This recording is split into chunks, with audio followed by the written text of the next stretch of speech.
All right, will the Wissahickon School District Board of Directors please come to order? Mrs. Durkosh, can you please conduct a roll call of the board? Thank you, Mr. Antonio. Mr. Badger? Mrs. David? Here. Mrs. DiPietro? Here. Mr. Frank? Ms. Greenstein? Here. Mrs. Heyman? Mr. Stoloff? Here. Mrs. Walsh? Here. Mr. Antonio? Here. 8 present, 1 absent. Please stand for the Pledge of Allegiance.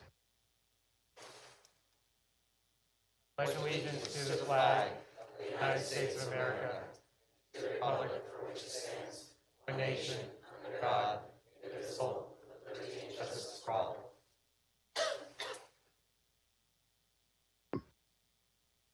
I'd like to welcome everyone to the September 24th, 2018 board meeting of the Wissahickon School District Board of Directors. I'd also like to note that prior to this meeting, the board met in executive session to discuss personnel and legal matters.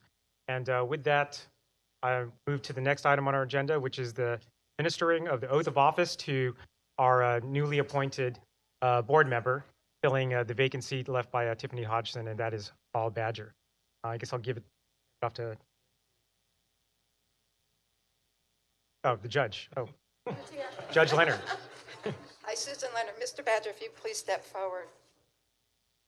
Anybody that you would like to?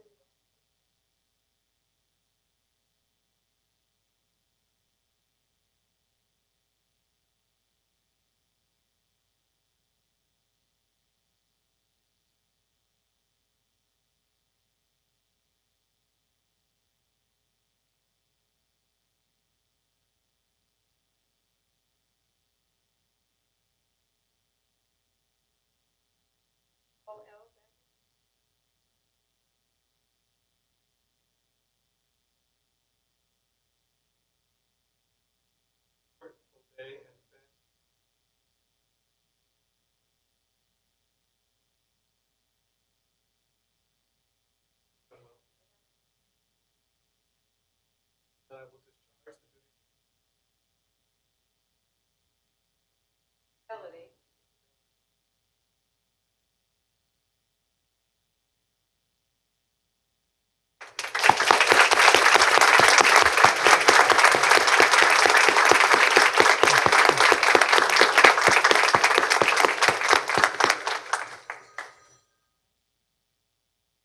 Second and sign this. I might want to stay for some of it. As a former school board director, all of you.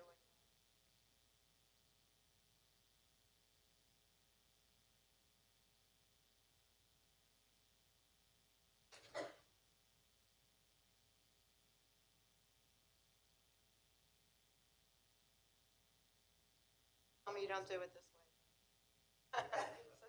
Tell her.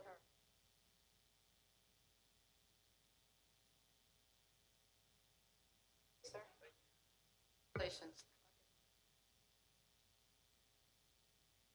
All right, well, welcome, Paul. And in my haste to get you sworn in before you changed your mind, I was remiss in giving a little backstory for certainly the folks in the crowd here, is that last Monday, after a solicitation of interest from the community for folks to serve and fill the vacant board seat, we had 18 people who came forward and were interested in joining us at the board table, which was a fantastic response. And according to our solicitor, Jeff Sultanic, unprecedented in the history of Pennsylvania school boards. But with that overwhelming response of 18 candidates, we had a lot of folks to consider and sort through last Monday night.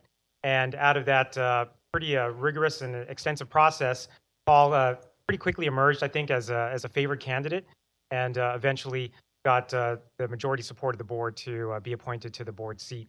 And I'm super excited, as I know my other board members are, to have him join us and be a part of the team.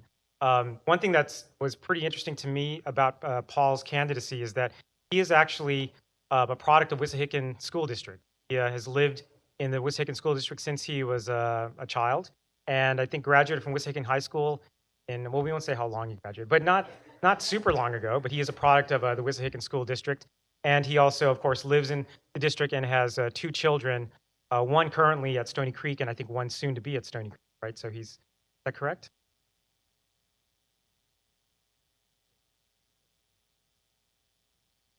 So not only is he a product of West Higgins School District, he's also a parent with his kids in the district. So he's well vested in the interest of and interested in the success of the district, not just for his kids, but I'm sure for the entire community.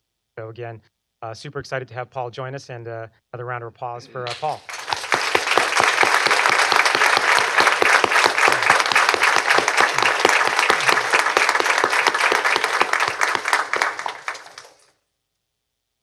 You're welcome. Okay, so moving on to the next item in our agenda.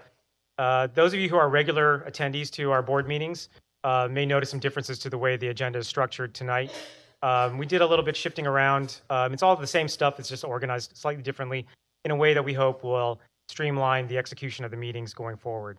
The next item is just a listing of prior meetings that have happened over the last few weeks. See them listed there in the agenda. And then the next item has a listing of all upcoming meetings over the next month. And then with that, I'll move on to item 4 on our agenda, presentations. And I think, Jim, is this you?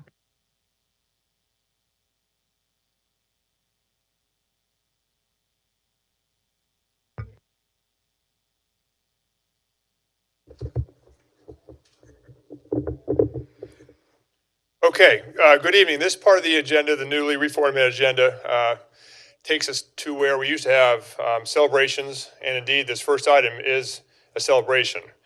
Now, about a year ago, maybe a little bit more, we decided to start a new tradition here in Wissahickon. It's known as the Wiss Nation Hero tradition. You may recall we had our first inaugural inductee into that, an award recipient last year. As a matter of fact, we have now memorialized this in a new plaque over here. Here it is, unofficially unveiled. It looks very, very nice. And in case everybody needs a reminder, first annual 2017 award recipient is with us tonight, Mr. Lenny Robinson. Right?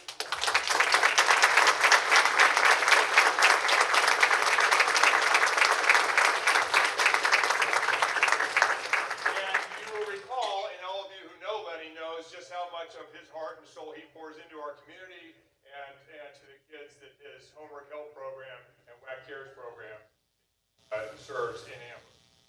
So there's another name on this list. It says 2018, and if I'm reading this correctly, the name on there is Eva O'Brien.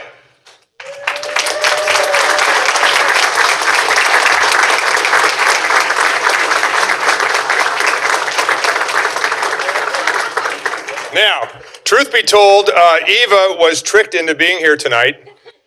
She did not know that she was getting this, or maybe perhaps she figured it out. But once she saw 20 or 25 or even more of her closest friends here, she may have got some wind of this. But I am so pleased to recognize Eva tonight for the many things she does for the students of Wissahickon. But this one thing in particular really struck me. This summer, Eva had it in her mind that she was going to do something about kids who have to go through the summer hungry. And the unfortunate reality is in our country in 2018, the number of kids who do not get enough to eat is a very real problem. Eva recognized this and set about doing something about it. Now, she had a couple ideas for places where she could distribute food in the summer. Tried one, didn't work out. Tried another one, got some hurdles. Did she quit? No. She actually found a place and then went after some grant money and got that. And the grant process, as you might imagine for this thing, takes patience and like an act of Congress to get something done. Eva got it done. And then she proceeded to herself show up and serve over 880 healthy snacks to students in our community this summer alone. And I have to tell you, she's already started on next summer's effort. So the Wiss Nation Hero isn't about the person who might be in the paper, and it's not necessarily about something that's on everybody's radar. It could be under the radar, but it's hero-like. So we're going to have a few people, just three, say a few short words about Eva. I'm sorry for tricking you, but that's the way it goes. And our first speaker tonight will be Miss Beth Bauer.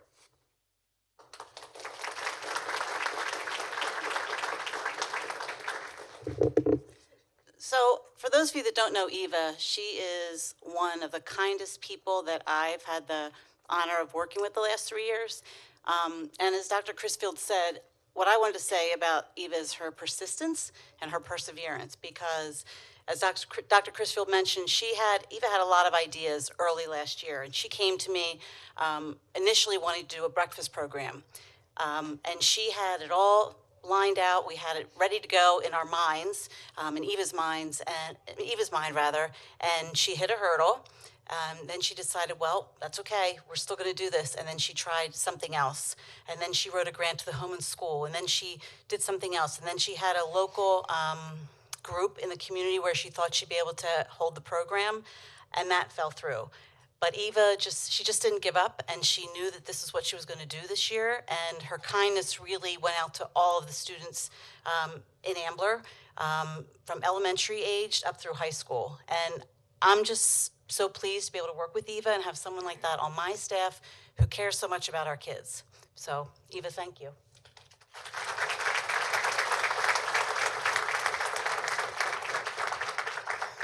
Next, and this next speaker actually was a family affair this summer. I will have Miss Maureen Stanek come up and say a few words.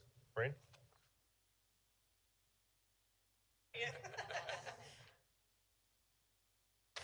Good evening, Dr. Crisfield, Mr. Abamont, and distinguished board members of the school board. My name is Maureen Stanek.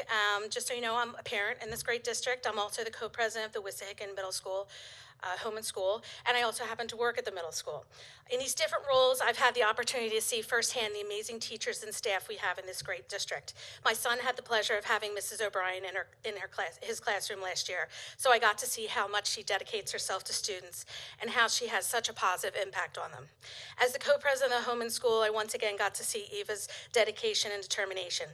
Eva came to the board with a mini grant proposal of having breakfast bites programs for the student over the summer. However, that quickly evolved to wanting to have something bigger and better for the kids. Eva started the process of trying to see if she could have a hot lunch program for the summer, even though she encountered numerous roadblocks, some that might have deterred another person. Eva kept on going. She continued on and set up the summer snack attack program. She got the supplies, recruited the volunteers, and set up the schedule. And she was there loading bags and interacting with the kids every day. This program soon became a huge success, with some afternoons having over 50 kids participate. Then, to no surprise, even before the program came to a close, Eva already started taking the steps to see how she could expand the program for next summer. Her dedication and natural unselfishness amazes me. I cannot think of anyone else that is more deserving of this Hero Award. Eva, you truly are a hero to our children, and we are so very fortunate to have you a part of WIS Nation. Congratulations.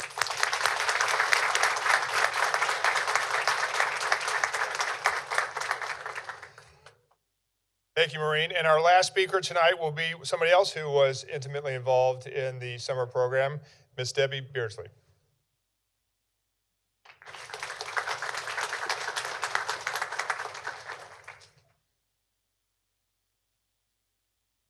Hi, my name is Debbie Beardsley, and we did not coordinate our speeches, so there is repetition. Sorry. But you'll know how wonderful she is. Eva and I have been friends for almost 20 years. We met through our sons, shared many family, school, and sporting events, and now enjoy our own common interests together. Besides her family, Eva has 3 favorite passions: a really good sale, and by that I mean an almost giveaway, dark chocolate, almost anything, and being of service to others. Unless anyone here has a $1 sales item or some good chocolate, we'll move on to focusing on her ongoing acts of giving. She has worked with special needs adults. She's ran a regional division of the Special Olympics for years, spearheaded spirit-building activities at the middle school, supervised the snack bar at the Lower Gwinnett Little League field, volunteered at the Ambler Homework Club, assisted numerous friends in organizing their homes, and has been working as a full-time teacher's aide at the Wissahickon Middle School for many years. Her students rely on her help, her empathy, and her personal interest in their lives. Tonight, we are honoring Eva for her initiative in establishing the grab bag program this past summer. Her interest stemmed with concern for the students who participated in the free breakfast and lunch program at the middle school and throughout the district.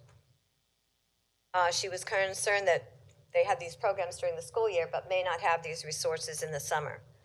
Eva pursued a state-funded lunch program that would deliver individual lunches to a local site. She made many, many phone calls and sent numerous emails to the program heads and to the local sites. After attending a training session and soliciting volunteers, she was assured the program was a go, but at the last, the local facility backed out. But Eva didn't fold. She founded the snack bag program, held 3 afternoons a week at the Ambler Borough Building. With volunteers from the school district and friends, we served 58 kids on our peak day. The program was successful, and Eva is already planning on expanding it next summer. Eva signs off her emails with, live simply, love generously, care deeply, speak kindly. I think she's an excellent example of following her creed. Thank you, Eva, for your special contributions to our school and our community.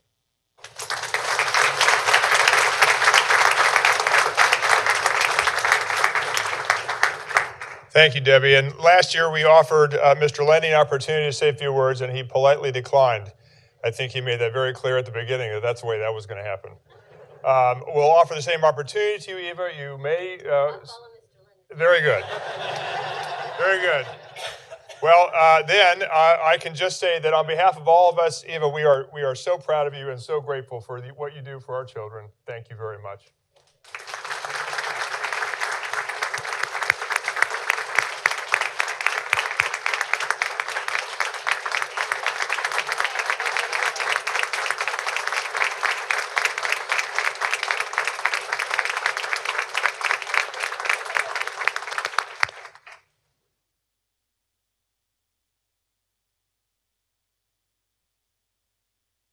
Okay, so I think we're going to do one of those every meeting. Sets the proper tone. Our next item on the agenda is a presentation, actually, and I will introduce the presenter in a second, but the topic is the high school grading scale and the changes that have been made to it recently. Just a few words of introduction. This is a topic that concerns academic program, and it regards how professional faculties structure the program, deliver the instruction, and then assess how things are going. Matters of academic program and best practice like this and scholarship require time and a great deal of thought. We're fortunate to have a high school faculty here that takes a great deal of pride in their practice, many of whom are here tonight. I was a high school teacher myself back in the day, long day, and I'm very familiar with high school academic conversations and practice. And it's not quick, it's never cut and dried, and if done right, it's always done thoughtfully. So tonight's presentation provides an update on the professional faculty deliberations on what is a very tough subject. It's not like there's any right answer to this. It has to do with gray area, it has to do with professional opinion, best practice, etc. So having set the stage like that, I am happy and proud to introduce to everyone Dr. Lynn Blair, the principal of Wissahickon High School.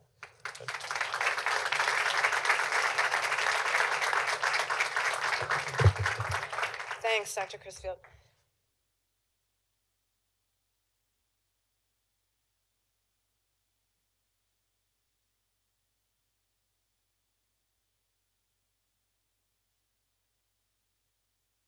Okay, good evening. Thank you for the opportunity to come and speak on behalf of the high school. I just want to start this evening by giving you a little bit of background information about the development of the new grading scale that began in the past school year. Those conversations actually began during the 2014 and 2015 school year, which is when the grading committee was created. And the grading committee had teacher representation from every department on there that spoke on behalf of their department at all those meetings. The committee was initially created because the two factors they wanted to, sorry, I just leaned on this. They wanted to initially look at Student motivation. So teachers were finding that students were, at the very end of a marking period, if a student was holding a 70% or a 72%, for example, or an 82%, and it was in week 7 of a marking period, the students were unlikely to be able to change their grade in the last couple weeks of the marking period. So the motivation for students was in question. So we wanted to look at that, as well as the committee was interested to see what the thoughts were about students who were getting the same grade over a 10-point percentage span. So students who were getting a 79.6 and an 89.4 were ultimately getting the same grade. So the process began very early with just research being done. The first step was our college and career counselor did very thorough research looking at how this would impact college applications and speaking with college reps.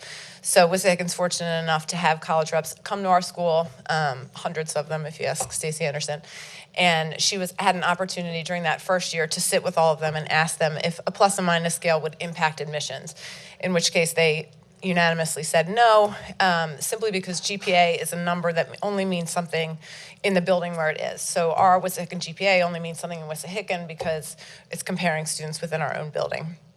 And most colleges recalculate GPA on their own scale anyway. So the college aspect was not an issue. The next step of the research was then to look at what local high schools are doing. So,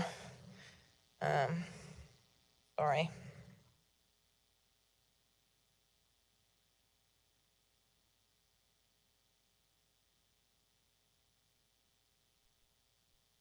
I don't know why I can't get this to go. Thank you, John, sorry. Okay, thank you. So as you can see here, we surveyed 28 local districts. 6 out of those 28 use numeric grades. 22 out of those 28 use letter grades. Out of that 22, 15 of those 22 use some form of a modification of a plus-minus grading system. So that's just a summary of that information. So because because you see so many variations with the grading scale, there's pros and cons to every one, or there wouldn't be such diversity between what school districts pick. So our grading committee then kind of dove very heavily into what are the pros and what are the cons.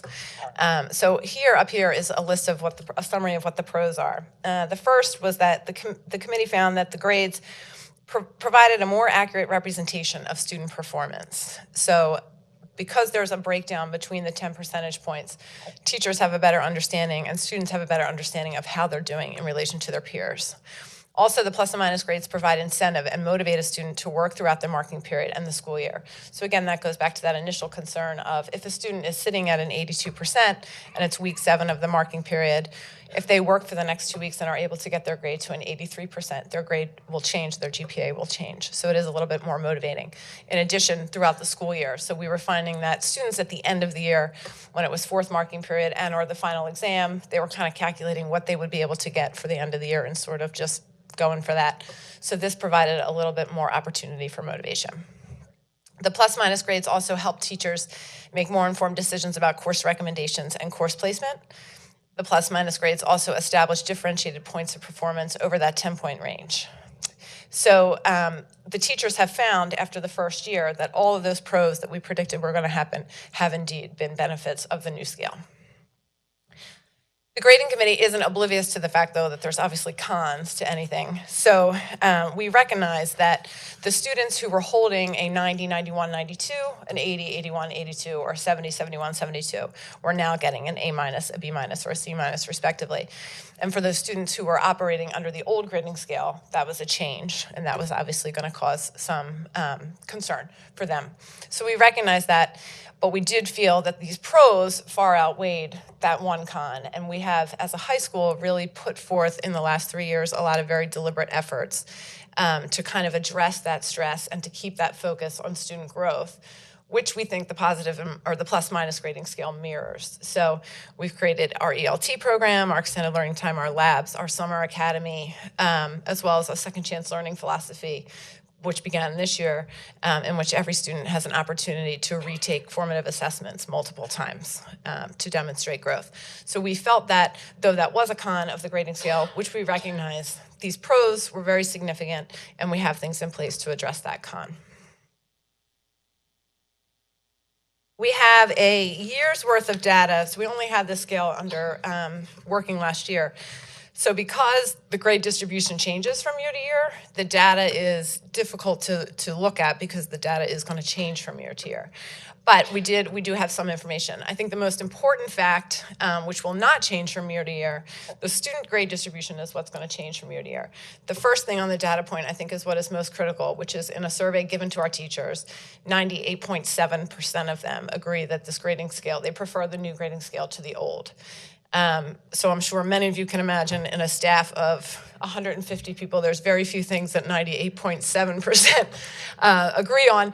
So, I mean, I'm very proud of the work that the grading committee did beginning in 14-15 because they were able to make such a deliberate rollout and explain to teachers why this process was happening and work with students and teachers on the rationale for the change, to the point that last year we were able to say that 98.7% of our staff believe in this. Lynn, the bullet there seems to imply that the survey question was, do you believe that the plus minus more accurately reflects student performance?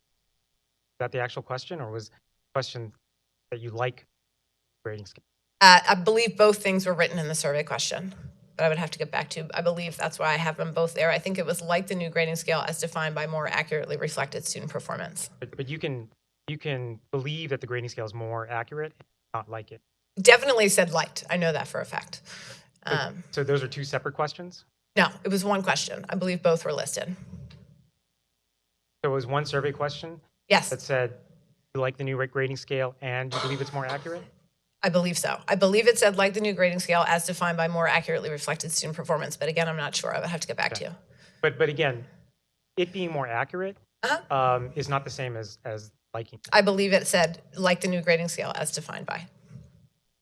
Right, but I mean, you can like it, even if you can like it or not like it, independent of whether or not it's more accurate. Okay, Right. I can get back to you with the details of the specific question, but I believe that's what it said. Okay. Yeah, because I think that's the inference or the connection there is a little shaky. Okay. And then in June, at the end of the year, if we look at final grades, we had 1,373 students, and 607 of them earned the same GPA or higher, and 766 of them earned a lower GPA. And I have 237 of the 607 earned the same GPA, and 370 of the 607 earned a higher GPA. I think it is important to note that because our grade distributions at the high school are very highly, they're not evenly distributed between A, B, C, and D. So most of our grades fall in the A range. At the end of last year, we gave 9,133 grades for the final grades of 17 and 18, and 4,355 of them were A's. So a little more than half. Of that, if we would have used an A+ grade, which we don't, but if we were to use an A+ grade, 25% of those 1,109 would have been A+. So that would change those numbers in the fact that we do have a lot of students who would have gotten an A+, but the committee had decided at the time that that stress of an A+ was just too significant for students. In June, the average GPA increase for students using the new scale was 0.038, and the average decrease in GPA is 0.040. So though we saw 607 students, or 766 students, earn the lower GPA, it's very insignificant. It's the difference between 0.038 and 0.040. And then in June, the average cumulative GPA of the 1,373 students using the old scale was a 3.60, and the average cumulative GPA of those same students was a 3.59 under the new scale. So again, pretty insignificant change in data. So Lynn, I want to follow up with some comments. First off, 766 students had their grades go down under the new scale. And GPA go down. GPA, okay, and then 370 had their GPAs go up. So that's within that 607. I mean, in essence, what that tells me is that like more than double of the students actually had their GPAs hurt by the new plus minus system than had it helped. But that's number one. And number two is that cumulative GPA, if you're factoring in, let's say for a junior, has 2 years of straight letter grading and then 1 year of plus minus grading, or a senior who has 3 years of straight letter grading and then 1 year of plus minus, the impact if you look at cumulative, is going to be watered down. So rather than looking at cumulative GPA, I mean, I think that sort of obscures the impact of the plus minus. Is really looking at that year in isolation as what would their GPA be with straight letter grade system versus what it was with the plus minus. That's a fair, more fair and apples to apples comparison of the impact of which to. Can I also? Sure. One is I want to thank you for presenting all this information. Sure. And it is incredibly impressive whether or not the teachers liked it or they feel it's more accurate reflection. Either way, I think it's a tremendous number that are supporting this. It's my understanding, though, from you that regardless, in my experience, that it is an internal number used by the school to determine ranking and whatnot. So whether or not a student's GPA has gone down slightly or gone up slightly, overall, this in the scheme of things relative to other students is irrelevant. Is that not correct in terms of their standing in their class overall? Yes, because the same GPA scale is being applied to every student. Great, So- thank you. Okay, so then the question that I have on that is, if the colleges are not looking at our calculated GPAs, they are looking at our grades. Is that not right? Colleges don't care what grades the kids get then? Is that what you're saying? No, I definitely didn't say that. Okay. No, So the they GPA do care if the grade is, if they now have a C minus, where they would have maybe had a C, or, you know, a B minus where they might have had a B, the colleges are seeing that. So the colleges receive what's called a school profile, which lists the grades that are available. So they can see that in the past school years that we've only had an A, so that a student who got a 90 to to 100 got an A, 80 to an 89 got a B. Now they can see, so for students who are applying who've had grades under both scales, they have a profile that lists both GPA scales. So then they understand that beginning last school year, that if a student had an 80, 81, or 82, that they did get a B minus grade. The GPA, that is significant for, I mean, grades are significant for college, but it's not just the grade that's significant in college. It's also the course that the student took, the whole kind of Absolutely, but- transcript. The GPA doesn't mean anything in the sense that if I walk into a college and I say I have a 3.8 GPA at Wissahickon High School, that doesn't mean anything because a 3.8 GPA at Wissahickon High School is different than it is in Absolutely, another but high a school. C minus as opposed to a C, they know the difference. They They're do. going to see that difference. Yes, So when we're giving our kids minus grades, yes, we are giving them, colleges are looking at as less. they are, but they also are seeing a C plus as But more. that's not helping the C minus child. But I don't think they're giving the students the grades. The students are earning them, and so That's no, I that's just correct, want but I just we in the past have always, the way that we did our grading system in the past was always a B. Yes, I understand the whole plus minus thing, and I have no problem with the plus side. If we want to look at the kids who are excelling in that grade, I think that's great. I think dealing with kids with stress and having somewhere where now they're getting a minus, that was instead of a C, you get a C minus or a B or B minus. You're looking at as, all right, now you have the incentive sure. to try and better yourself. Mhm. But we have a whole group of kids who their stress level, you're giving them a minus, is throwing them for a loop. Where before they didn't have that, you know, they were like, okay, I got a 71. Thank God I got a C. Now it's like, I got a 71. I have a C minus. Now everybody else in my class has a C or a C plus, or whatever the higher grade is. So we're, in my opinion, contributing more by giving these minuses. We're contributing more to stress. And I can appreciate that. I assure you, the grading committee never has any intention of creating more stress for students, and that all the things that I had listed that we do to try to address the stress for kids, we believe in them, and have definitely make those things a priority. But we do believe that a student who is getting, for example, the example you're using, a 70 or 71, is performing differently than a student who's getting a 76 or 77, and that should be reflected. And that's what I was talking about, the plus. For me, I don't have a problem with the plus. Where my problem comes in is 760 earned lower grades with the plus minus scale. So me, 766 students were under a lot more stress last year than they were the year before. I would imagine, I mean, I personally prefer numeric grading. Okay, so I'm not in personal favor of whether this is a plus minus system or other.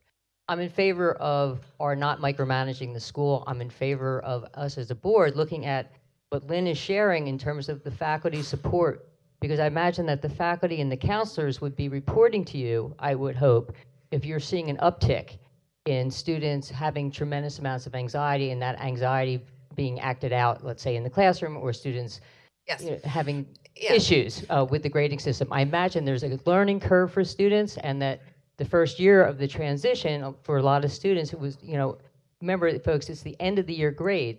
The colleges don't see the marking period grades. They see the end of the year. So the student has the entire school year to bring a C minus to a C, and we're talking about 3 percentage points. So And I can also tell you, I just want to put it in perspective. the change of it, I mean, any kind of change is difficult for people. We expected that.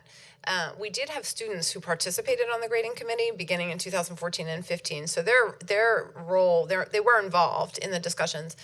But more importantly, I think in the 15-16 school year, for the second semester, we ran IEs every cycle, so that's every 6 days. And we had one of our administrators ran discussion groups with students simply focused on the grading scale.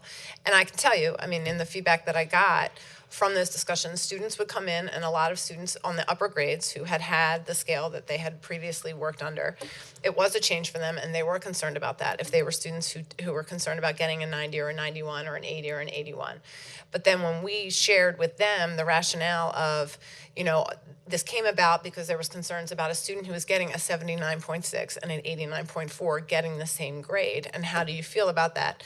And then having that conversation and having the conversation about maintaining motivation and trying to be less point focused and less trying to figure out what grade do I need to get so I can keep this B or whatever. Those students were very willing and understanding to accept the rationale for the change, and they kind of came in one way and left another. So though I understand that there's stress associated with grades, I'm not confident that we could say it's the grading scale. I think it's grades in general, and we do try to address that.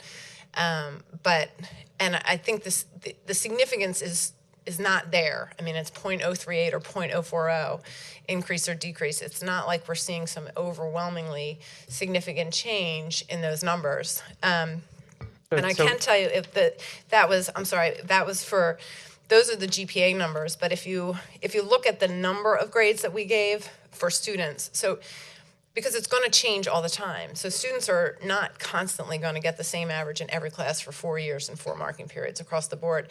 So these numbers, I mean, we could run that again next year, and we're going to see more students with an increase in GPA and less students with a decrease. And then we could run it again the following year, and that's going to change. These numbers are not constant because it's just not a constant thing. But the number of grades, if we look at the number of Bs that we gave, the number of Cs that we gave, the number of As that we gave, less than a third of them in the distribution of that 10-point scale were minus grades. So, I mean, the scale, 28% of our Bs were B minuses, 21% of our Cs were C minuses, and 32% of our As were A minuses. So, I mean, and we have more grades that were in the plus category or in the regular grade. But Lynn, I think there's a problem with the numbers. This is, I think, the analysis that was similar to the analysis that was presented a year ago.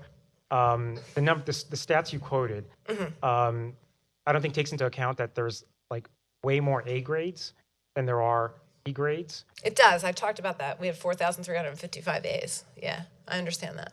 Right, but then if you actually just forget about within A, within B, within C, just say all the 9,100 plus whatever grades that were. And if you look at the number that went up with plus minus and the number that went down with plus minus, there's a lot more that go down with plus minus.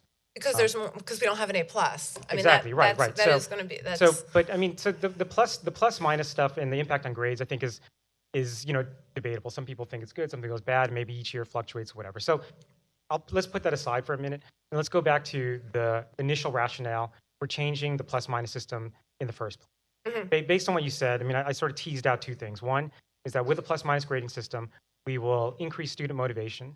in particular at the end of the year when grades are kind of locked in and there isn't much impact you can have in a straight letter grade system. Student motivation. End of year or end of marking period. Right. That's one piece. And then the other piece was to address, I guess, a perception of unfairness or injustice of someone who got a 79.6 getting the same grade as someone with an 89.4. Yes. So those two things, well, the injustice piece, I mean, I'm not sure like if that's something that teachers were concerned about or students were concerned about. And this is the part of the meeting where I'm really excited now that this year we have our 2 student board reps who can participate in discussion. The second point of unfairness of someone with a 79.6, one of your classmates with a 79.6 getting a B, and if you got an 89.4, you got a B. Does that kind of calculus upset you? Does that bother you? Me personally, not too much. More that I'm like focused on my own like motivation to get my grades. I wasn't like more focused on what someone else got. I would work hard and earn what like my B, and whatever like happened with someone else's grades was not really my concern. But it is the new grading system. It's like it's more accurate in that um, people are earning B pluses, like 89.4, rather than just getting stuck with a B and then somebody with a 79.6. It's like it's a little bit unsettling to like when that was the case. Um, but in general, I like the new grading system because it's just more accurate, and it like the students are earning the grades that they deserve, I think. Personally, I think that when like I personally wouldn't compare my 89 to someone else's 79. I like again like what Joel was saying, I'd rather focus on my own grade than focus on another classmate's grade who like maybe he doesn't deserve that B, but he's getting it. There's nothing I can personally do about it, and worrying about it isn't going to like help me. But I do think that for those kids that are like in the 82 to 83 range, like, I've talked to a lot of friends who are like in those lower grade ranges. They're like they love this new grading system because like they've like told me like it forces them to work their way up.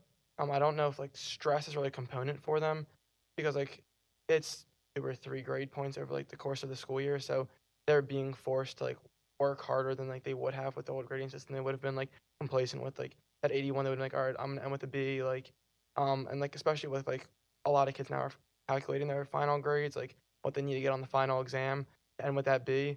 So if they have that like 82 or 83 or an 82, and then you get up to an 83 to get a B, they're gonna need like a higher grade on the final exam. But if it was the old grading system where they can just remain at a B and they have that 82, they're gonna need like a 60 on the final exam. They're not gonna study. They're just gonna be complacent, leaving it there. So that's like definitely it's a motivational factor for those kids to, like in the B range, C range, and even in the A range, just to work up to that A grade. Like for me this year, like that was definitely like a motivational factor. If I'm sitting at a 92, to study like get like that like 99 on the final exam to work my way up to an A. So yeah, but I just like comparing the two kids, I don't know if that's like probably the best motivation for the new grading system. It's more like the I think motivational factor that like goes along with the new grading system. So with the increase in motivation to kind of like get up to that next like tier, did that also increase your stress and anxiety level about your grades? Yeah. So when like last year was the first like the rollout of this, and to everyone it was a big like it's a shock that and this change is something that we have to deal with, that our grades are something that we care so much about. Um, but in reality, like working for that 89 point, like getting the A minus was a shock to people who would get like straight A's normally. But I think over the course of the year, there was some stress about that. But as we moved through, I think that people got used to it. Like you're gonna get what you deserve. Like when you study for these things, you can't just skate by and get a 90. Um, I think there was a little bit of stress at first, but people became comfortable with the fact that we're not like when we're applying to colleges, we're not being compared to other GPAs from other schools. We're being compared when we're seen in our own class. So we're not worried about, oh, my A minus, how is that going to stack up against someone from like California? We're worried about, how do we look in our school and are we challenging ourselves? So that was a little bit, once we got that information and learned that colleges aren't looking at our GPAs so strictly, that kind of reduced the stress. Um, yeah, I think like what Joel was saying at first, like I definitely like felt the stress. Like a lot of students were feeling the stress, especially like, in like the upper category of like 80 to like a 100. Like you're feeling the stress of trying to get up to that B plus, trying to get up to the A. I think not including the A plus in that grading system definitely reduced the stress levels because no students were trying to like work their way up to a 98. Because like there would be students in our school that would be trying to work up to that 98. But I think like in the like first of all, a lot of the teachers were helpful with the transition from the old grading system to the new grading system and understanding that like now you need that 93 to get an A. The students who are used to getting A's are going to be very stressed out when they get a project back and they get a 91. They're like not going to be happy with that grade, and the teachers were understanding of that and like explained it and like helped with like explaining like more precisely how the projects were supposed to go and stuff like that. But in addition, like in the second year when we were like explained to like how the college kind of like system works for grading, like when you understand that you're only being compared to your classmates who are given the equal treatment and like equal schooling that you are, like everything like is equal among like your classmates, then it's more like you understand more that all right, I don't need to focus on I have to get the A or I have to get the B plus. I need to focus on growing myself and like just working my way up on the grading scale, not necessarily like focusing on how I compare to everyone in the entire like country. Like the colleges are just gonna focus on your school. I think that definitely reduced stress levels in the second year. I like between like the second year, the new grading system and the old grading system, I didn't really see that much increase in stress or anxiety among like me or my classmates. All right. Thanks, guys. You know you're at WIS when you guys say skating by with a 90%. Only at WIS. I'm very proud of you guys, though. Just you two. So that concludes the data piece of the information. That's just a summary here of everything we talked about. Do you guys have any additional questions that I can answer? No, I do want to say that I really like the second chance learning that you started this year. Thank you. I think that that will help with some of the kids that are dealing with the stress of, scoring bad on a test and then, or a quiz, and then being able to take it over again and getting the help and getting the opportunity to increase that a little bit, which will help their grade. So I just want to say, I think that part of it Thank is you. going to be very helpful. Thank you. We appreciate that. That was a really great effort and a lot of very deliberate professional development on that. But we do think everything is aligned and focused on growth. Lynn, I would say one thing, the impact on GPA can affect different kids different ways, and so I'm less concerned about that piece. And my biggest concern is the impact on the mental health of our students. Wissahickon High School is a very high performing high school. We have a lot of high achieving and very motivated kids already, and having a plus minus can motivate kids to maybe do a little bit more to get to the next tier. But my concern is the impact on their stress and anxiety levels, which I think are generally high already. Again, being a high-performing school with high-performing kids that want to do well. And there's nothing in here that really shows any sort of direct measurement of that. We can talk about individual kids we know, or people we talk to, or we can think about what we think kids want. But what I'd like to see is some actual surveys of the student population to get their perspective on whether or not plus minus motivates them to work hard in the classes. And then another question that's also related to the increase in stress anxiety that they've experienced with plus minus, and for us to just get a sense of that. If it's kind of like what Michael and Joel say, that by and large it's not a big deal, and great. Sure. But if there's a mismatch in terms of stress and anxiety versus motivation, then I think that's something that we could. Sure, and I can appreciate that. I assure you that at the high school, student stress and anxiety and their mental health is top priority. It always will be. And we're doing a lot of things to focus on that. We did give, that was actually, the stress and anxiety was a focus of our data teamwork in the second semester last year. And we issued a student survey inquiring a lot about hours that students sleep, hours that students are on social media, technology, that type of thing. What are their sources of stress? What are their causes of stress? It was a pretty detailed survey. And there was one question in there where it was qualitative in the sense that the students could provide an other as an answer. So, sorting through 1,300 pieces of data for that. But overwhelmingly, the data committee saw that one of the things that came out was in that survey was homework the amount of homework, kind of coupled with a lot of discussions about they're spread very thin. So clubs, sports, homework, jobs, that type of thing. So we did take that information because we do prioritize the mental health. And our professional learning communities this year for the first semester are entirely dedicated to discussions about homework. And are we giving the right amount? Are we differentiating it? Are we, addressing those needs? So we agree with you. It will continue to be a priority, and we will continue to look closely at that.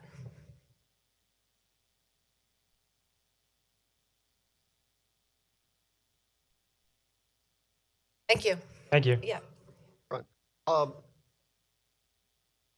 Has there been any consideration of just giving a numerical grade instead of the letter? Yes, there was consideration of that. You can. There was a whole bunch of cons that kind of came out from doing that, and I'm not prepared tonight to speak entirely to that. I don't have that information with me, but I know it was very heavily discussed in the beginning. I think there was a lot of focus on the fact that that would be very stressful for kids in the sense of right now they have a little bit of like couple point leeway, right? And for that, there would be a lot of, for lack of a better term, grade grubbing with kids really trying to get different percentage points, and it would be much more competitive for students. Where Joel and Michael were talking a lot about, they kind of try, which is great, to focus on their own grade. That would create more of a culture where students are comparing. So I can speak that was one of the most significant cons, but if you wanted to, I could gather more information on why. And back in 14-15, that was sort of struck from the agenda. Thank you. Sure. Thank you very much, Dr. Blair, for the presentation. I can share with the board that you'll see in a little bit later, we have actually a major component of our comprehensive plan dedicated to the area of social emotional learning. And in that is necessarily a look at mental health and a priority on that. And so I won't steal any more of Gary's thunder, but just be cognizant of that tie-in. This work being done by the faculty at the high school ties in very nicely with the work that we want our entire district to go where we want us all to go in terms of next 3 to 5 years. So we will have that for you shortly. But that's not next. Next is a jump shift in priorities and topics, and I will ask Wade to please introduce this part. Thank you. So Jerry's going to walk through some slides and sort of show and tell of the summer 2018 facility projects. We would again like to thank the board for all the support. This is over $3 million worth of projects that we're going to be showing here.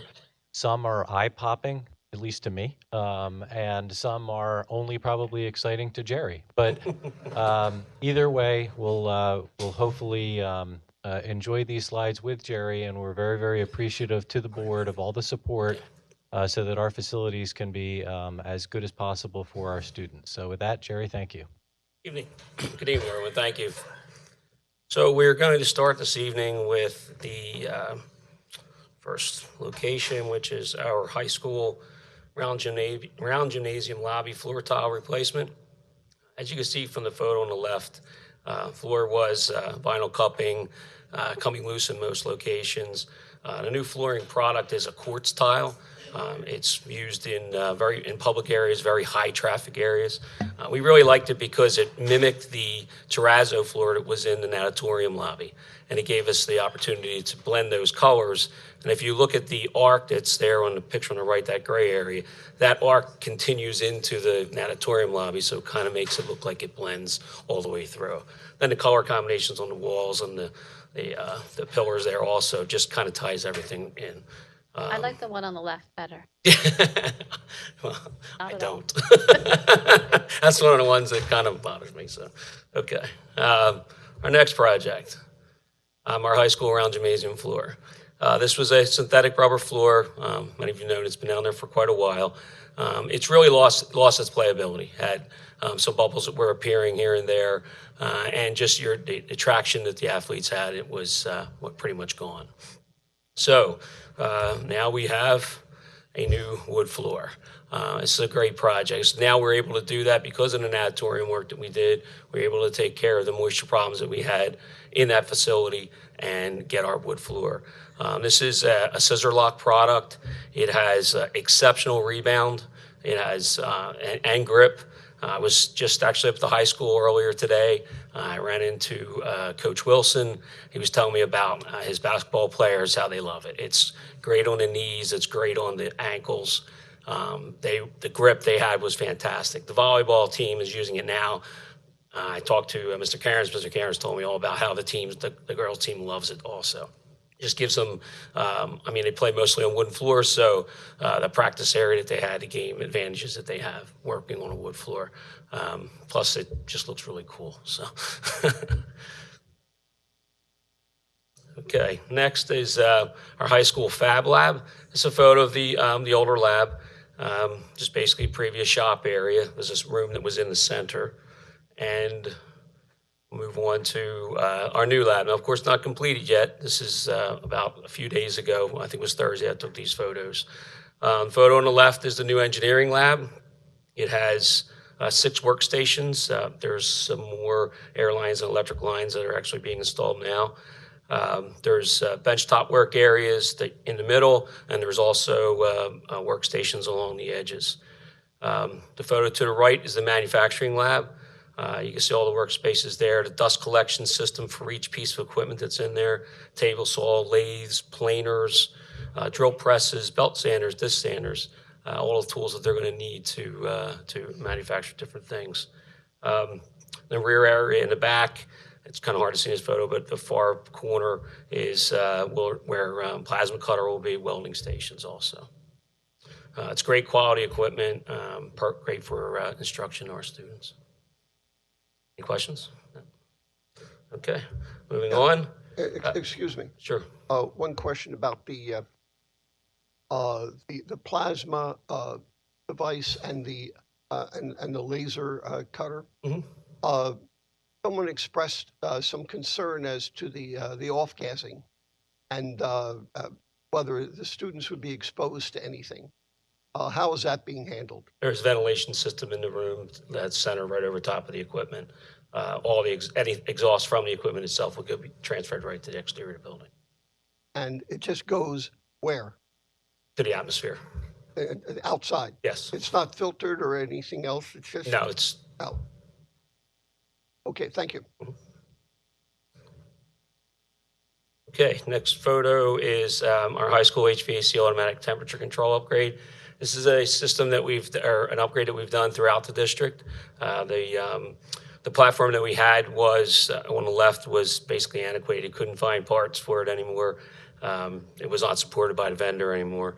And the new panel on the right basically takes all the old pneumatic controls and breaks them down into electric and pneumatic controls. It makes it much easier for us to maintain, easier to diagnose a problem, and also makes the equipment run much more efficiently when you have those capabilities of dialing in a piece of equipment down to a certain temperature. That's about it on that. Okay, next is the middle school chiller replacement. This was a project, of course, we brought to you at the end of the year. The new chiller is pictured right there. It's online. It's running fantastic. It takes care of most of the problems that we had with temperature control in the building. Also, being able to generate the water quickly. It is it's a concealed system. It's air cooled versus water cooled. The other system we had was water cooled. Created much more maintenance than this. At least 75% of the maintenance on a water cooled unit versus an air cooled unit. Much more efficient to run, and also gives us the ability to make sure that the building has a solid temperature throughout. The next project at the middle school is a roof replacement. I kind of kid Wade. I look at all the great jobs and I go, roof, but you need your roofs. This is a 2-ply asphalt torch down product. The roof is completed. There still is some coping areas around the edges and some flashings that need to be finished. It's been a horrible summer, of course, with rain. Even the days that it is sunny, they're spending a few hours cleaning up the roof before they can apply any more material. The contractor's been working on Saturdays and Sundays just trying to get this done. The roof itself is 99% complete. It just has some finish work that needs to happen. Okay. Moving on, middle school domestic hot water heater replacement. This was, our old system was basically a large tank heating system. You heated that water, kind of a waste of energy. The newer system basically works off a plate exchanger. It's that little gray area to the left. It's amazing the technology today on how you can move water through a heated plate by our boiler system, and that'll give you the domestic hot water that you need for the building. So it's basically a split system. We use that in the winter when we're using our boilers to heat the building. So we kind of steal that heat from the heating system and run it through there to make our domestic hot water. It's much more efficient. And then on the walls behind it, we have what are called basically Insta-Hots. You may have even have one in your home or been a business. It works independently of the system, and it will make our hot water in the seasons when, of course, when we're not running our boilers. We had that system in previously because that was also tied into our pool. So the pool ran 24 hours a day. The heating system had to run for the pool 24 hours a day. So now we're saving much of the energy that we expended. Next is a small project, but really looks great. Second floor, the middle school, did a lot of painting in those corridors. It was a panel system that was there that was in need of some work. We had thought about maybe possibly replacing them. Started looking at some of the options, worked with some of the local vendors as far as for painting products, and came up with a really good quality paint that adheres well to that material. And it gave us the opportunity to just really brighten it up. Throw some props to Ms. Bauer. She's the one who picked out the colors for us. And when you walk down that hallway now, it just looks so much better. Actually, the whole second floor looks really great.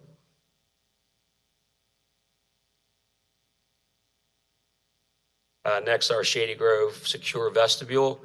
Okay, I'm going to try and use a mouse here to just kind of give you some idea.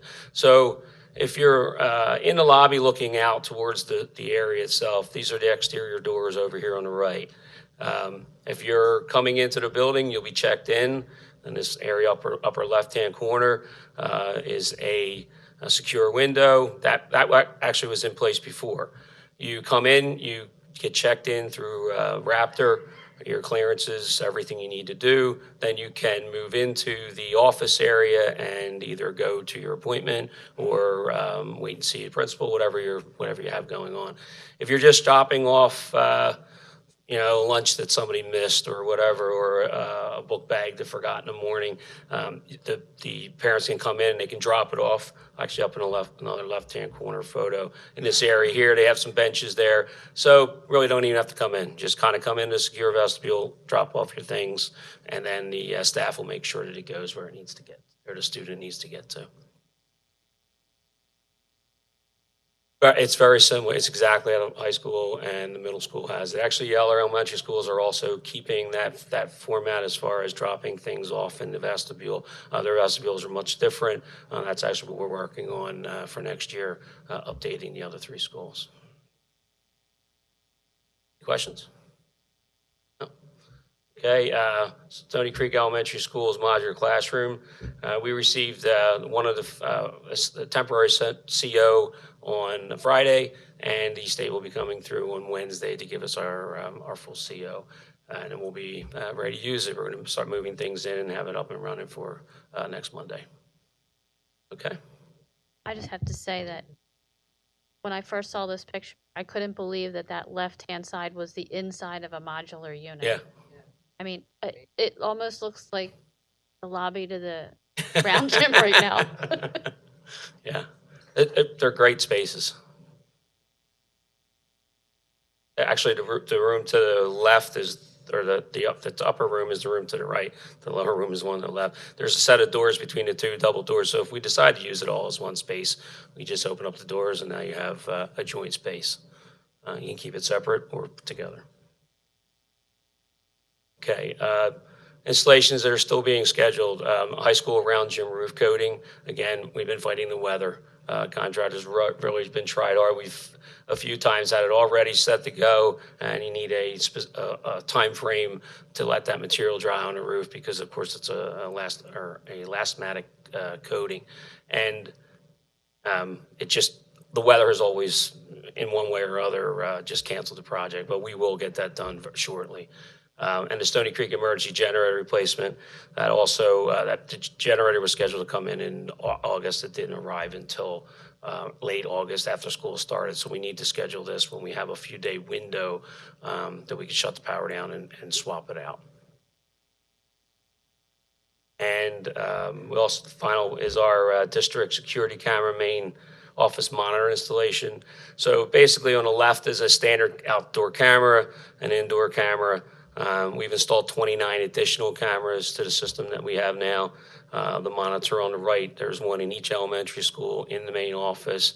It has the abilities to show every camera in the building or just specific areas of interest that the principal would like.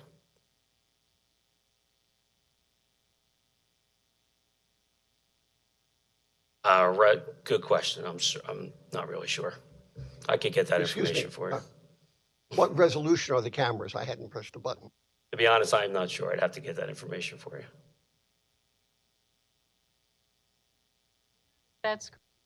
That's at the middle school, right? But is it in the office? No, it's in the lobby. As they enter, it's actually right in front of the secretary's office or desk.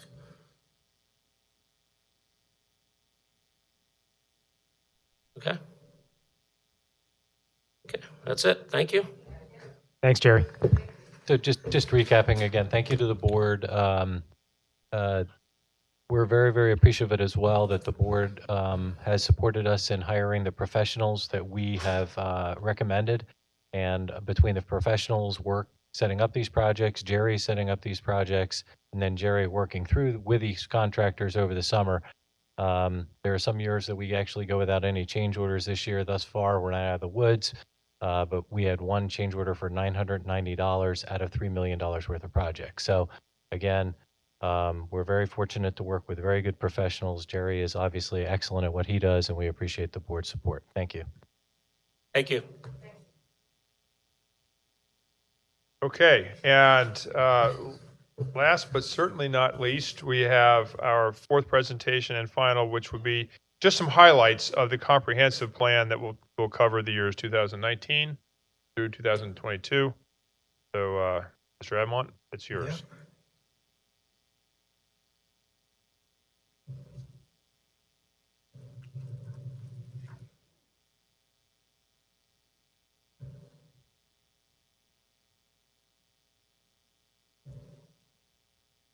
Doesn't get the password right.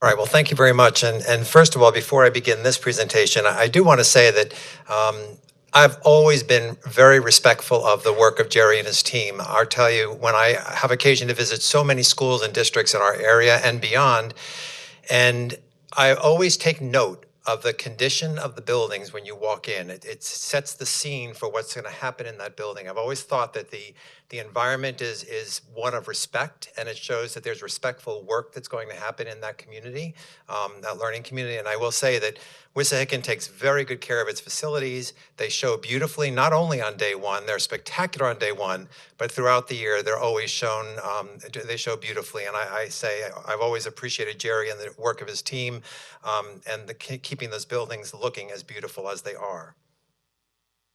Tonight, I will share with you highlights of our comprehensive plan as in current, it is our final draft, 2019-22 three-year plan. This is something that Pennsylvania requires of every school district throughout the Commonwealth every 3 years. They divide the whole district, whole state into 3 groups, phase 1, phase 2, phase 3. We're phase 3. So this is our year to submit our plan by November 30th to Pennsylvania Department of Ed. The purpose of the plan is really to provide a roadmap that's considerate of a district's goals, of where they are in terms of their data performance, where they are in terms of their professionalism in their team, and what capacities they have and what capacities they need to develop further. So what I'm going to really be sharing with you tonight is a little bit about our process, and more importantly, about the 5 focus areas or buckets that will help to define the work as we move forward in 2019 to 22. You may remember that back in October of 2017, almost a year ago, we officially commissioned a committee to serve as a steering committee to work along with me and Jen Schmidt, our Director of Teaching and Learning, to begin to look at the plan, develop the plan, and to work it to the point where we can actually submit this to PDE.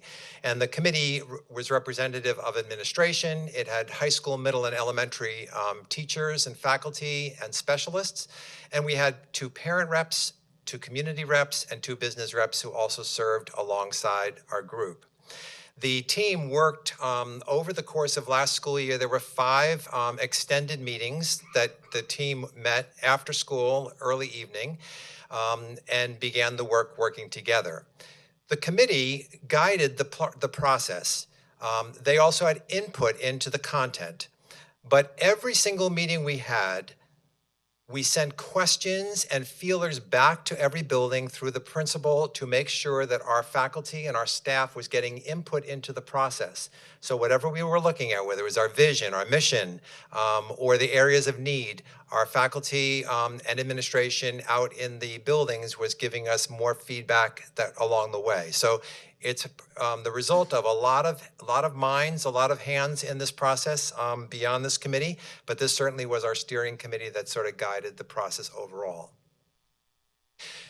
In terms of our vision, we asked the question about what is it that we as a district envision for our work, and what is our hope for our kids as they move beyond Wissahickon. And so we talked about, as a learning community, our primary mission or vision here is really to inspire them, to engage them, and to ultimately see them excel. And that is kind of our very short 3-word expression of that vision for our learning community. The mission statement is a little bit refined from what it has appeared in the past, but it has all the important elements we believe of what we believe is important to include. So it's a learning community rich in diversity, committed to academic excellence and character development, ultimately to empower the student to excel to their fullest potential and contribute in full measure to the greater community. So we do think that we've captured the academic component of learning. We also have the fact that character development is an important part of our society and something we value. And we also want to see that our students are contributors in the years to come to their community, their local community, their state community, their national and global community as well. There are 5 goals that sort of capture the essence of what we believe is important work for our district. The first goal talks about vertical articulation, which in common words, basically what we're talking about here is ensuring that our faculty have opportunities to come together with faculty on grades ahead of them and grades before them, in content areas in the middle school and high school where they're more course-oriented, to have similar opportunities to work with English teachers who came before you, English teachers who come after, and look at some of the critical work that our students are producing, look at the quality, and be careful to make sure that we understand the role that we play as a 3rd grade teacher in this process, the role of a 4th grade teacher, to really understand the expectations at each grade level and understand the focus of your work. This will ensure opportunities for teachers to work collaboratively, and we've heard that as a goal, an area that teachers are interested in. They want to meet with other teachers, look at student work, and discuss the quality and how they can sharpen instruction. So this is really vertical articulation, looking at standards, assessments, and student performance, and being collaborative in conversations so there's more knowledgeable faculty of what's coming before and what's after. We have indicators of effectiveness. I just roughly give you ideas of them. We have ELA, math, and science in particular, and we're looking there at some of the more challenging open-ended and student-crafted responses, and we have strategies for each of these areas as well. The report or the actual plan is much more detailed than what I'm sharing here this evening, and that will be made available to the public tomorrow morning, and also to members of our board and to members of administration. So just to know that there's more depth that you'll be able to get in there. Goal number 2, as Dr. Crisfield was mentioning earlier, really talks about the importance of social and emotional well-being of each and every student. I cannot tell you the depth of conversation that this particular one took on our committee over the course of last year. It surfaced every single time we came to talk.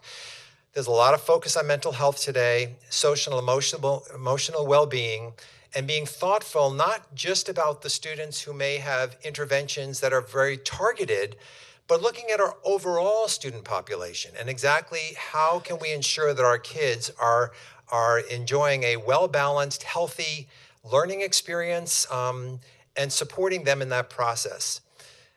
For this particular one, there's a recognition that our students are different in the middle and the high school, the elementary schools, but this one is in the spirit of giving every faculty, elementary, middle, and high, their own opportunity to consider the emotional well-being of their own student community and thinking about what is it at that level that students get concerned about. What are the issues that are specific to middle schoolers? What are the issues specific to high school? I mean, we talked about the grading one, certainly college entrance, identity crises, social, emotional, all the different social relationships. So we're really seeing this as an opportunity for us as a district to pay attention to this, to get some more professional development in this area, but also be listening to our students and trying to figure out how we can be more responsive to their needs as we look at this aspect of their development as well. The third goal focuses on differentiated teaching practices, and as you know, we are well entrenched in that in terms of our professional development for faculty at the middle and high school, and our elementaries are doing that in their own way with guided math and guided reading. This particular goal, though, recognizes the important investment we've made in professional development. Now we want to make sure that we're supervising for this properly, that we're reinforcing its implementation in the classroom, we're coaching for it and giving professional feedback so that our faculty indeed takes full advantage of the training they were offered, provided, and now that we see that it's working in our classroom to benefit our students. So this is the third area. The fourth one is very much in line with the state initiative right now on making informed decisions relative to future learning and career opportunities. There is a growing need for schools throughout our, certainly throughout Commonwealth of Pennsylvania, but beyond, in really looking at opportunities for students that go way beyond just the college experience. This does not say that college is not the only one, is the only one. It's simply saying that there are lots of ways that we can look at developing our students for the future, and we want to make sure that we give them opportunities to learn and to explore them, learn more about them, and our faculty as well, to become more well-versed in what are some of those things that are happening out in the industry, the workplace, that can carry back into their classrooms so they make a difference in terms of what our students are exposed to. What are the opportunities that really are there for them in the future, and are they fully understanding what they are? This particular goal would typically seem like it's more of a high school goal, but not true. Pennsylvania has really charged every school community with looking at this from as early as kindergarten up through grade 12. And so we are already in the process of working on this goal under the guidance of Pennsylvania and the Department of Education, with our counselors already working at the IU to get more training and understanding of how this is going to play out. And our fifth goal, is what we've always done here in Wissahickon, in the sense that we always want to make sure that we are always looking at newly emerging, cutting-edge professional development opportunities that that stretch our capacity of our team to always deliver the best in programming that we can offer. This is not new for us, but I always like to see that something like this is in our comprehensive plan because, in fact, it reminds us of the importance of being responsive to those new research-based professional development opportunities that may emerge on the scene while this plan is in place over the next 3 years. So that's basically the 5 goal areas. September 24th tonight is what I presented to you in the form of highlights. Tomorrow, this comprehensive plan in depth, the deeper one, which is about a 65-page document, as a PDF, will be on our website and available for public review. It will be there for at least 28 days, but probably a few days longer. And the purpose of that is really to give people the opportunity to raise questions and also give feedback, because we're still at a place where we can make some slight tweaks to our overall plan. November 5th is the night when we will bring this back. I'm sorry, before November 5th, I'm going to convene the committee. Actually, that's on October 4th, we're going to meet. Bring the steering committee back so they can look through the whole plan and see it in totality the way it is now crafted. And they will obviously have an opportunity to make input on the plan before it's finalized. And then November 5th, I will be coming to the board, to ask for your final approval for this before we submit it to the Pennsylvania Department of Education, which is due November 30th. And so I thank you for listening this evening and for an opportunity to give you just an overall sort of map about where our district will be going in the next 3 years, starting in July 1, 2019. Thank you. Thanks, Gary. Now we're moving on to the first of our 2 public comment periods on the agenda. With this meeting, we've restructured public comment periods, with the first one being specifically on comments related to items that we're going to be voting on this month, and then the second public comment period being for any school-related topic. So with that being said, I don't see any speakers registered. We'll move on then to item 6, report of the board president. And there are a few items that are up for vote this month. And if you take a look at section 15A of the agenda, you'll see 2 items that are under the board superintendent's report. The first item is the approval of our ongoing district priorities and district goals. This is a document that we've kind of batted around for the last several months, and I think it's in final form in the packet, and we'll be looking to approve that next week. Questions about that? The second item is the approval of 2018 PSBA officer elections. There's a slate of candidates that the PSBA put forward, and I mean, I think it's just sort of like a perfunctory approval, because it's not like there's other choices really. So we'll be looking to do that next week as well. President, Vice President, Representative at Large, our section. Okay, with that, I guess I'll hand it off to Jim for the next section. Okay, thank you.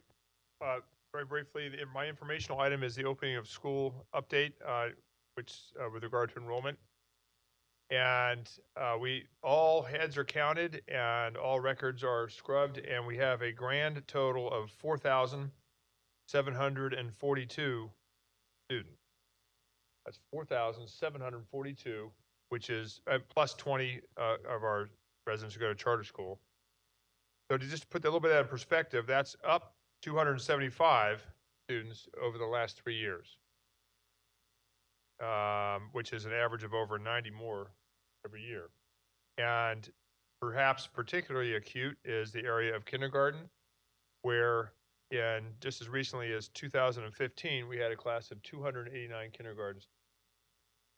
And this year, over 100 bigger, 390 kindergarten students. So there are, of course, lots of things that amount to the increase. By the way, overall, this is an increase of 211 students as compared to this time last year. Lots of things that go into that. We could lose a big class, get an incoming large class, what have you. I think the takeaway on this is that it confirms what we had already known and already talked about, which is to say that we are experiencing enrollment growth. It's going to affect the averages if we just used averages. But as a matter of fact, we're not going to use just averages. We're going to actually have a professional demographer come in here and do an enrollment projection study for us. because these numbers are big enough and are no longer blips in the radar, but actually trends. And so and we'll talk about this later, but having someone come in here, which once we get the enrollment projections, that will guide our thoughts and conversations about facilities and future. Okay. And turns out I do not have any voting items on this agenda. Okay. Thanks. Report of the assistant superintendent. Gary, we just heard from you. Anything else? Just quickly that with back to school nights behind us, I will say that our teachers are well off at the start of the school year. Routines are getting established in place. People are working hard, and it looks as good in the classrooms as it does in the hallways. All right. Good to hear. Report of the solicitor. Jeff, I think you have something for us? I do. Board members have been presented in executive session with the approval of a settlement agreement by between Family A and student ID number 788430 and the district with respect to the resolution of the student's educational program as described. We're looking for authorization to approve that in accordance with document C1 as redacted. Okay. And we'll be voting on that next week along with everything else. Any questions about that? Okay. Report of the board secretary. Wade, please. Thank you. At the next meeting, we'll be looking for approval of the facility minutes and the regular last board meeting. The board treasurer. Standard items that we'll be looking for are the treasurer's report, et cetera. Thank you. Moving on to board committees. Ronnie's not here tonight. Expecting an addition to her family, and hopefully there's some happen. Okay. Boy, girl. All right, great. Another grandkid in the mix for the Heyman family. That's great. But there were a couple informational items that were part of Ronnie's report. First one was a recap of the parent guardian satisfaction survey that we did last spring. And I think, Kristen, do you have something to show us? Next. That was the next Monday? Okay.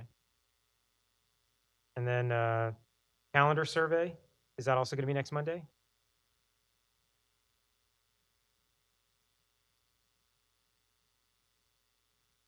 There aren't any voting items for the communications committee.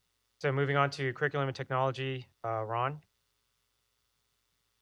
Yes, there are a number of items that we'll be considering next week. Most of them trips and the equipment for the Fab Lab.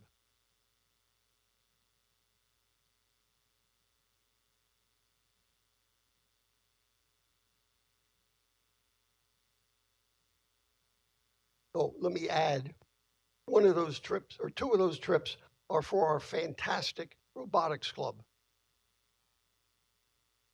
Okay. Gary, anything else you want to add regarding these items in curriculum and technology? Well, Ron's already mentioned a couple of them. We also have a tuition contract for special education student that we'll be considering. We also have purchase of digital licensing for some of our text materials under the curriculum budget. Got it. I just wanted to add to Mr. Stoloff's comment that all of our clubs are wonderful. Okay, great. Moving on, facilities and transportation, Tracy. So we, first one is the informational item, the modular walkway at Stony Creek.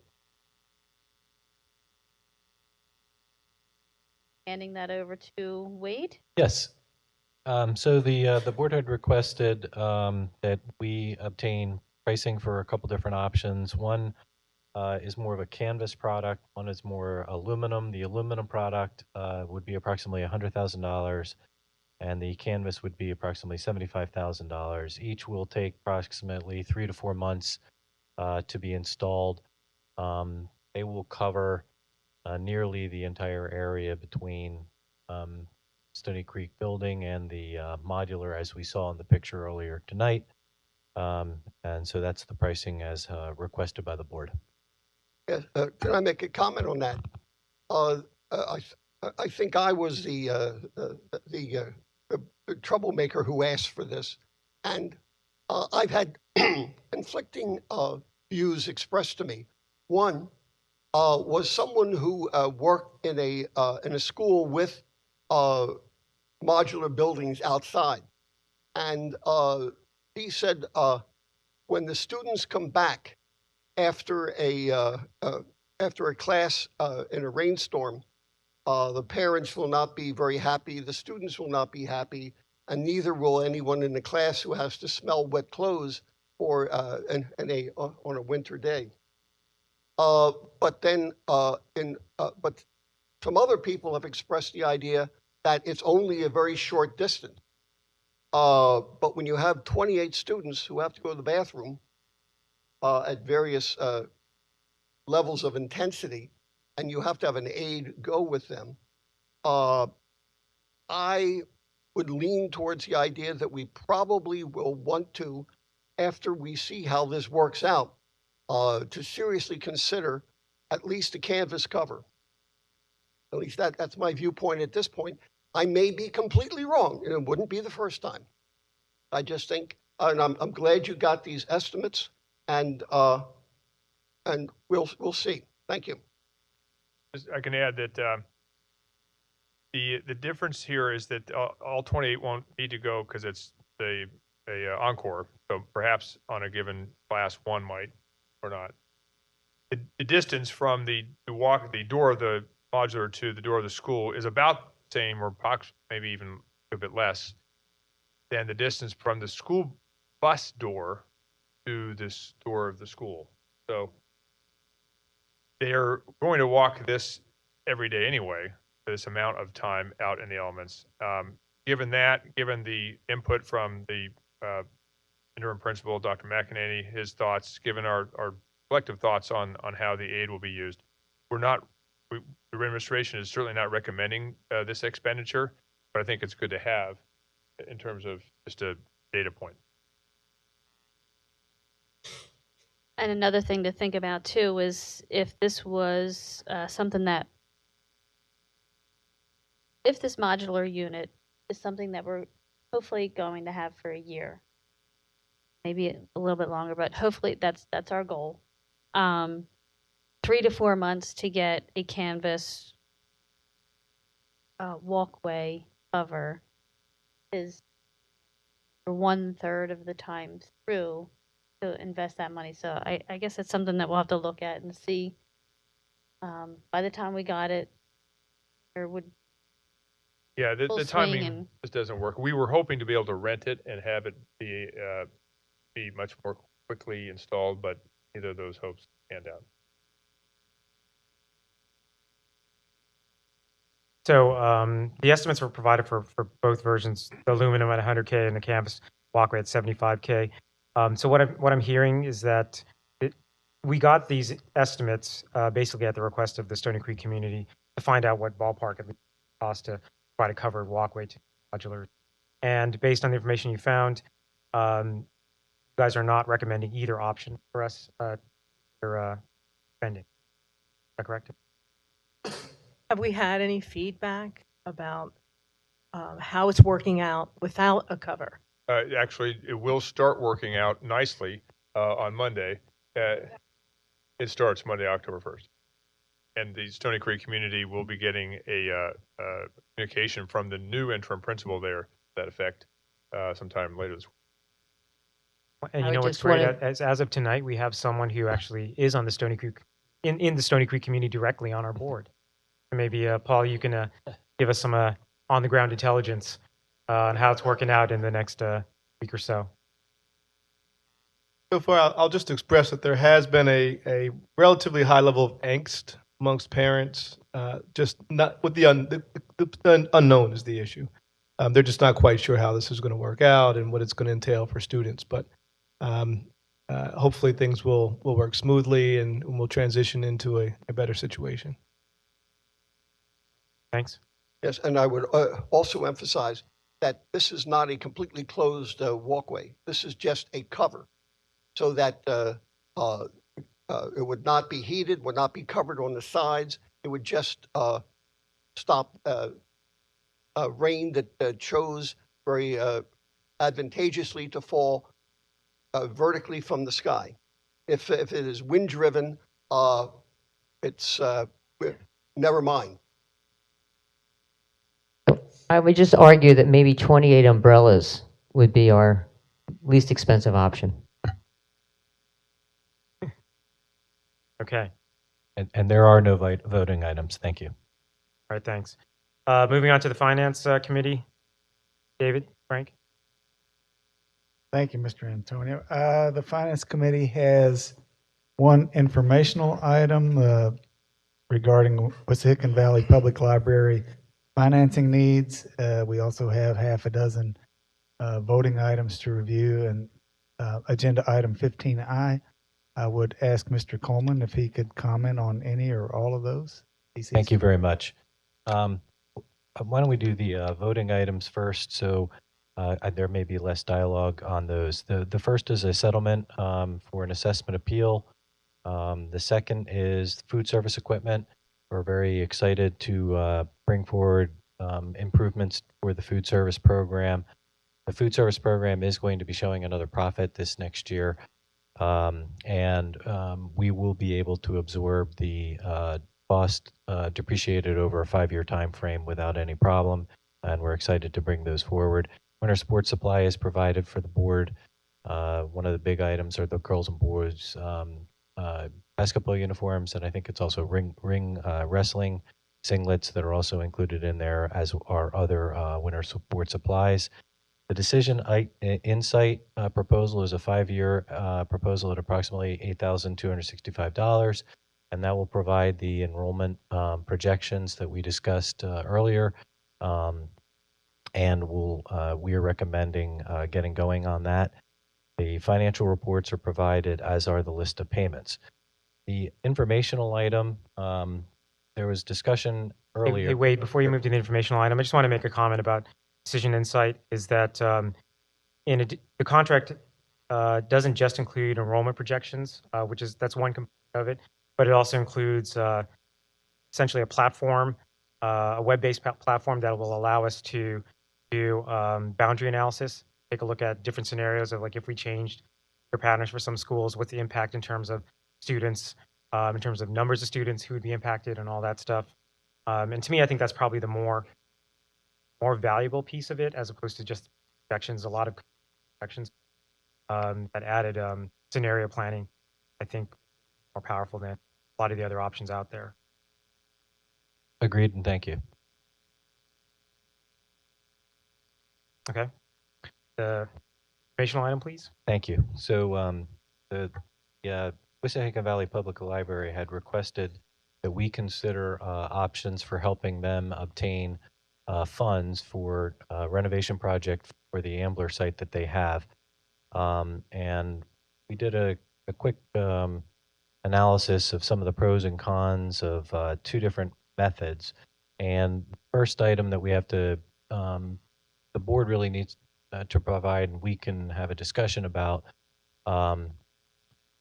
whether the board is interested in pursuing supporting the public library in this endeavor. The first stage really would be legal, and that would be this transaction, this type of transaction where the school district borrowed money on behalf of the library occurred back in the 1990 timeframe.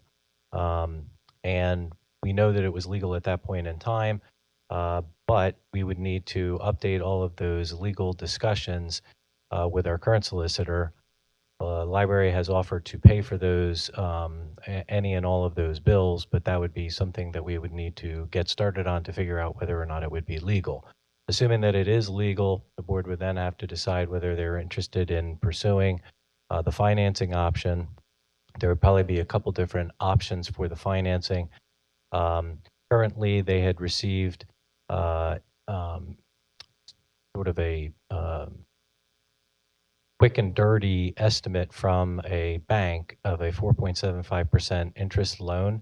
And one of the discussions would be whether or not through the school district's bond offering, whether we'd be able to reduce the total interest cost because we would be able to receive a more favorable interest rate. So that would sort of be the positive. The discussion for the district would just be the negatives being time and the potential risk that they would default, although limited, and then also obviously the discussion that it's not our direct mission to be helping the library. We're educational, offset by the many things that the public library does for the community, and obviously the various tentacles and relationship that we have with the library as well. What's the action? That impact. So Mr. Sultanic asked whether or not it would affect our borrowing limitations. And I had a quick conversation, there's no charge for this, with our current financial advisor, PFM. And there's some discussion about whether or not it would. But even if it did, it's probably so small. The total bond offering would be, somewhere in the 1.2 to 1.6 million dollar range. And our debt capacity is so large compared to our needs that it probably wouldn't matter either way. But the technical answer is we're not sure, but it might not. Other issue. The other issue that I have quickly is whether the costs of a bond issuance, which are usually significantly higher than the cost of a straight borrowing, would outweigh the savings differential, just even assuming it's legal. Yes, and the quick and dirty again is yes. Over a 20-year time frame, it's about $100-some thousand savings, and you hit it correctly, meaning that the upfront costs would be greater if the district borrowed money, but it would be more than offset by reduced interest costs over the 20-year time frame. Again, projected. So Wade, given all the information, the different options, what do you recommend we do? I recommend asking the superintendent and the board. I think you have more knowledge and depth of experience in these matters, and I would look to you to give us some advice and counsel, help us make a good decision, or at least have something to consider. Trying to decide. Here's what the board has to decide. Does the board want us to spend about 80 hours or so of our administration's time? That's not the royal hour because I would have nothing to do with this. But Wade's team, about 80 hours we project, doing this instead of something school related. That's all. With the advantage of saving some money for the community, which supports the public library. And just adding on top of that, because in all sincerity, the board probably shouldn't have to worry too much about our time. It's also, there is an actual limited risk, and there is an actual limited lack of direct scope. Those would be the other two factors. Jeff, did you have any input on that? Well, this is the first time I've cogitated on this particular issue. I do reflect a substantive legal concern, especially now with some greater scrutiny that may have been that currently exists on bond finance than it did back in the 1990s, as to whether or not a proper educational purpose of tax-free finance. I've got to tell you, I have a serious concern, notwithstanding the noble intentions of listing library. I don't even get business issue as to whether or not, hypothetically, 10 years from now, the library defaults its obligations. I'm not there yet. I'm not sure if this is the proper purpose for a bond finance. And my recommendation may be a quick discussion with our bond finance. See if my initial hesitancy is reflected by the people who understand this far better, because if they're going to be concerned about it, I don't think proceed under those circumstances. That would be my recommendation. So as an initial step, that would be easy, meaning that in the intervening month,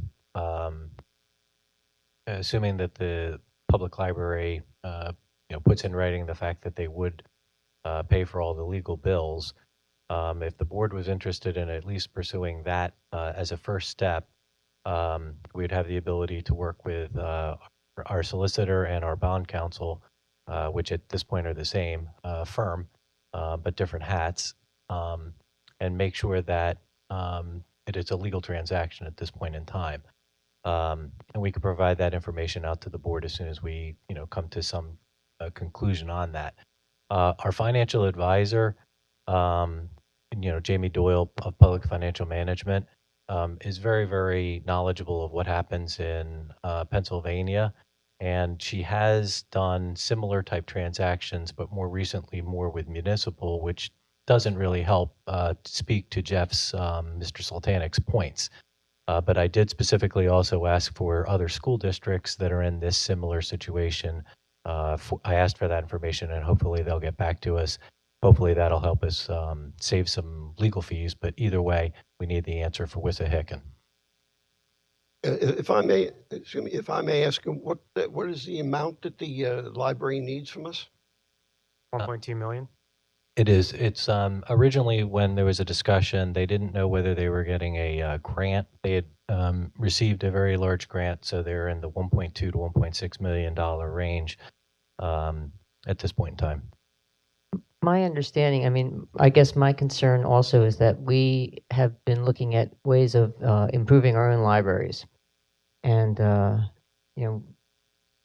in terms of taking on more projects, I think that unless I'm misunderstanding, I think focusing on facilities other than our own, even though it's a noble effort, is beyond the scope of the school district. Just to clarify, so the transaction would actually be, if the board was interested in pursuing it, first we would have a conversation with our solicitor and our bond counselor. Let's say that's a hurdle, and let's say that we're able to get over that and it's legal and it's appropriate. Then the board would make a decision and say, yes, we're still interested in doing this and not. If they say no, then that'll be the end of it. If they say yes, then the financial team plus the solicitor and the bond counsel will, and the administration would put together the various documents in order to do a bond sale. And essentially there'd be a guarantee on behalf of the library to repay the money, much like there was back in 1990. But after the bond sale occurs, pretty much that would be the end of our transaction with the library. We would provide them the money. They would have to repay us the money. The facilities side, Jerry's side, won't have any involvement with the project itself. It will be purely a financial transaction and providing support to them to obtain the money. And then theoretically, once or twice a year, the requirement would be for the library to pay us probably 2 weeks before an actual bond payment would be due. They'd have to pay us the money, and then I would, and truthfully, it wouldn't be me, it would be Tim, would then be making the bond payment to the bondholders.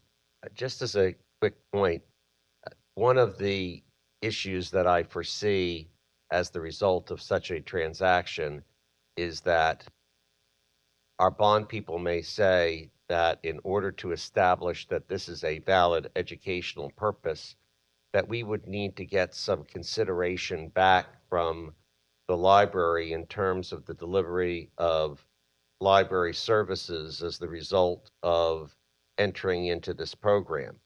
I don't believe, unlike a municipal kind of transaction where it's often the municipality's obligation to provide library services to the community, not necessarily a school district's obligation. So in order to make it bond worthy, that might be the consequence of that. And I just wanted to point that out, that might make that a distinction, and both the library and the district would have to have some serious discussions on that issue. A point on that, we already give the library a certain amount of funds each year. And evidently, I don't know how many years this has been going on, that there is some consideration that this is there's an educational benefit for not only our students, but the entire community. We have an intermunicipal library agreement that funds the library. The answer is I don't really know what that means, just being honest. What we do is we collect our tax bill as of July. When we send it out, has one line item for the school district and one line item for the library. So we have a library tax? Mhm. Oh, okay, so we have a library tax in place. Okay. Yeah, I and did not know that. we are unique that way, and I don't know whether that means that we have all those words that you mentioned, or it just means that we collect their taxes. No, if we probably, do we pay any of district funds other than collecting it through the tax collector and showing it on our bill? Correct. So then we have an independent library tax. We do not have an intermunicipal library agreement funding the library. Yeah, I mean, given all this stuff, and there's a lot of complicated legal and financial stuff going on here, I would lean towards just not bothering, because even though, I mean, I love the library, I'm a big user of the library system, but this seems to be outside our direct scope and what we kind of our primary, and it sounds like there's a lot of complications that even if the library was willing to cover the costs, the legal fees, and all that, it doesn't take into account the time, attention, and the effort of the district's internal staff who otherwise engaged in more direct district activity. So, but I mean, that's my view, and I think it sounds like Debbie's kind of along my lines too. Well, wasn't there another alternative as opposed to a bond that we would just loan them the money? Was that one of the possibilities? So the answer is that that was one of the things that I thought about, just from the standpoint that, frankly, it would be a much simpler transaction. It creates its own pickles, but I also don't know whether that would be legal.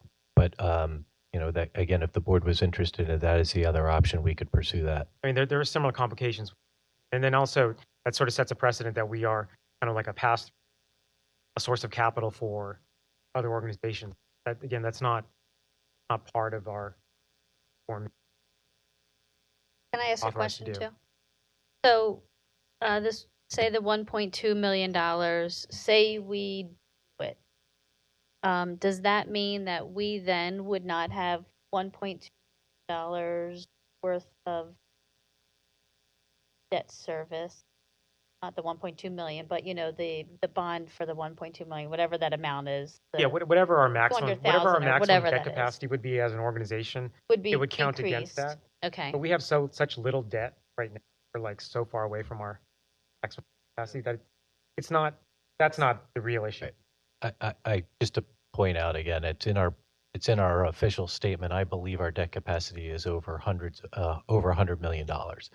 So the practical ability for us to borrow that much is almost non-existent.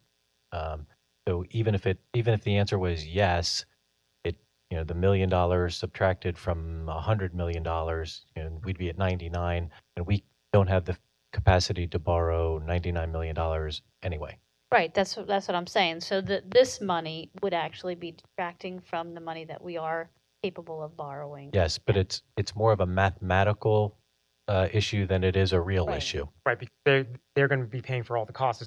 Right. So it doesn't affect our But debt service capacity. bond wise, Right. we are like a cosigner. We for would this. be a cosigner, yes. Yes. And then my other question, which I don't know, would it make more sense for the library to go through municipality for this than the school district? I mean, that's what it's sounding like to me listening to this. I would think that's probably. I think that would have its own challenges as well. So in general, this is for the Ambler site, and their other larger site is in Whitpain. So how they would navigate that, I don't know. And, do they go to Whitpain, Lower Gwinnett, or Ambler to pursue that? I don't know. And as Jeff has pointed out, maybe they don't have any type of intergovernmental arrangement either, and it wouldn't help them. But I don't that's know. something for them to take a look at if Yeah. they want to. I mean, I think to bring this item to closure, I mean, what I would suggest is that we could take just a straw poll of people who are interested in Wade and his team investigating this thing further with the library or not. Because if there aren't enough of us that are supportive of the concept, then just tell the library and then move on.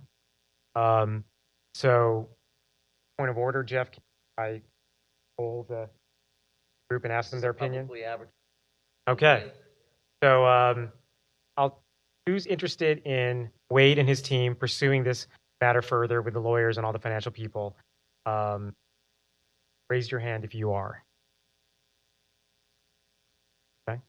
And raise your hand if you are not. Okay. So I think there are more people who are interested in not pursuing this than are pursuing this. So I would say, Wade, just talk to the library and say that the majority opinion of the board is that given the complications and potential pitfalls, that we don't want to pursue this transaction any. Thank you. Okay. Well, with that, we're moving on to the policy committee, and that is Carol. Thank you. We had our first policy committee of this school year on September the 12th, and we came up with dates for a policy committee every month going forward. At the first meeting, we discussed a number of policies that we'll bring forward next month. The first one is policy 006 for meetings. The changes were made to the policy to reflect that the district is now having 2 public board meetings a month, a work session meeting, and a voting meeting. Policy 108, adoption of textbooks. This is a new policy that addresses the practice for the review, evaluation, recommendation, and adoption of textbooks. Policy 138, language instruction education program for English learners. This policy was rewritten to conform to the new requirements and terminology of the Every Student Succeeds Act. Policy 210.1, possession, use of asthma inhalers and epinephrine auto-injectors. This policy was rewritten to reflect the district's current procedures for maintaining epinephrine auto-injectors in each school building and the required training of staff to administer the auto-injectors. Policy 218 was student discipline. Minor word changes were made to this policy. The term pupil was replaced with the term student. The change was made for purposes of consistency throughout the policies and codes of the district. Another policy was policy 281.1, weapons offense. This policy, initially adopted in 1997, was reviewed to determine if changes were needed to comply with the current laws. The policy is compliant with current laws. A definition for possession was added to the policy, and certain provisions that were redundant were stricken from the policy. Policy 311, reduction in staff. Policy 311 reflects the changes to the law regarding suspension of staff. This policy reflects amendments to the public school code, which include, among other things, the suspension of professional employees for economic reasons in certain circumstances. These policies will be brought forward at the next meeting next week. Thank you. I need to also add, please, that the agenda shows an item that is included by mistake. I missed this, but item J7 is policy number 246, student wellness. That is not part of this conversation. That will not show up on October 1st for approval. Okay, thank you. So Carol, these are all first readings of these policy changes, and then I guess the following month there's like a second reading, and then that's Yes. formally approve it. Correct. Next week will be the first reading. Yeah. I wanted to thank you for the summary of all the policy changes. That was very helpful because just seeing a bunch of policies with the red line marks, it's kind of hard to tell like what's actually going on in there. So having kind of this overview document helps things out. It certainly helped my review policy. I appreciate it. Like you guys have been pretty busy. And I have a couple of comments on some of the policies. So on number 006, the very last paragraph, and I made this note, and now I have to remember why I made this note. My note was, do we need to change this to reflect our new meeting construct? I think there's something in here that mentions some way that we do something doesn't reflect the way that we're going to do it. It should mirror what we're doing, so. Tracy, is this the part about the public comments? I believe so, That yes. paragraph reads, there will be a designated time for public comment relating to items on the agenda. But really, that is actually relating to items that are up for voting. Right. When I was looking at this, I know that it's Oh, then it says, unless modified by the committee chair, each public comment will be permitted after discussion is concluded on Right. each such item of business. That's what I was talking Why don't we do this? Between now and Monday, we'll fix that paragraph to reflect what we do. That's a good catch. Yeah, because we're not going to do that. We're doing it. Yep, that's a good point. Thank you. And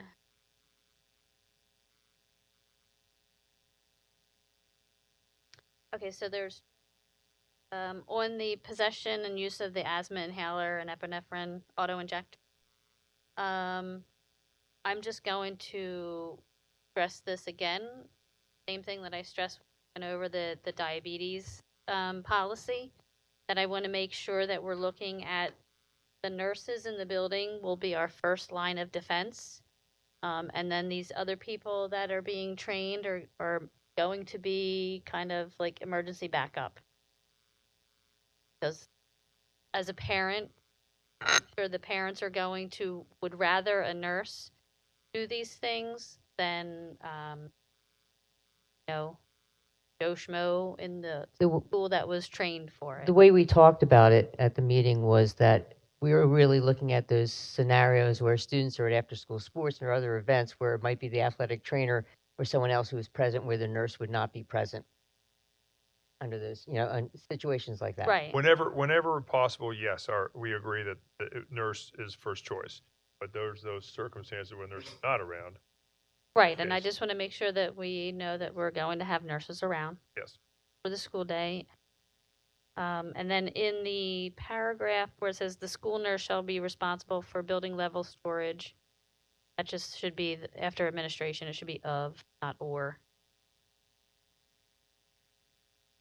Then on page 3, the second paragraph in the bottom, students shall be prohibited from sharing form.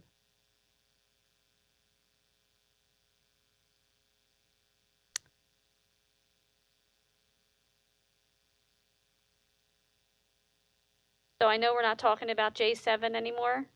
Correct. The wellness one. That's off. But I just did want to bring one thing up since I was reading it. It says that other school-based activities, it says number 3, district schools shall provide adequate space as defined by the district for eating and serving school meals. So I know this is a point of contention with a lot of the elementary school parents, especially of 5th graders, where you are much bigger kids. And a lot of the schools, if you're one class, you sit at one table. So when you go into that lunchroom and you're a bunch of 5th graders and there's 25, 26 of you squished into one table with your winter coats on because you just came in from outside recess. Now I just want to make sure that we're stressing to our elementary schools that the kids should be allowed to sit. There's overflow tables. They should be allowed to use them instead of squeezing everybody in at one table. Yes. That's my only point on that one. And then the last question I have is this reduction of staff. So this was put in for, tell me again, The law requires us to write a policy for suspension of staff. So what exactly are we talking about here? Act 55 of 2017 changed the method on which professional staff used. That it's not solely seniority based as in the past. Okay, so is this for teachers? Yes. Not solely already.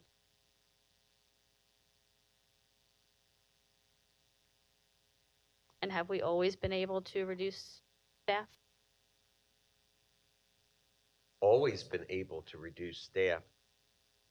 Bases have modified on statutory modification as it relates to non-professional staff. Standards are different.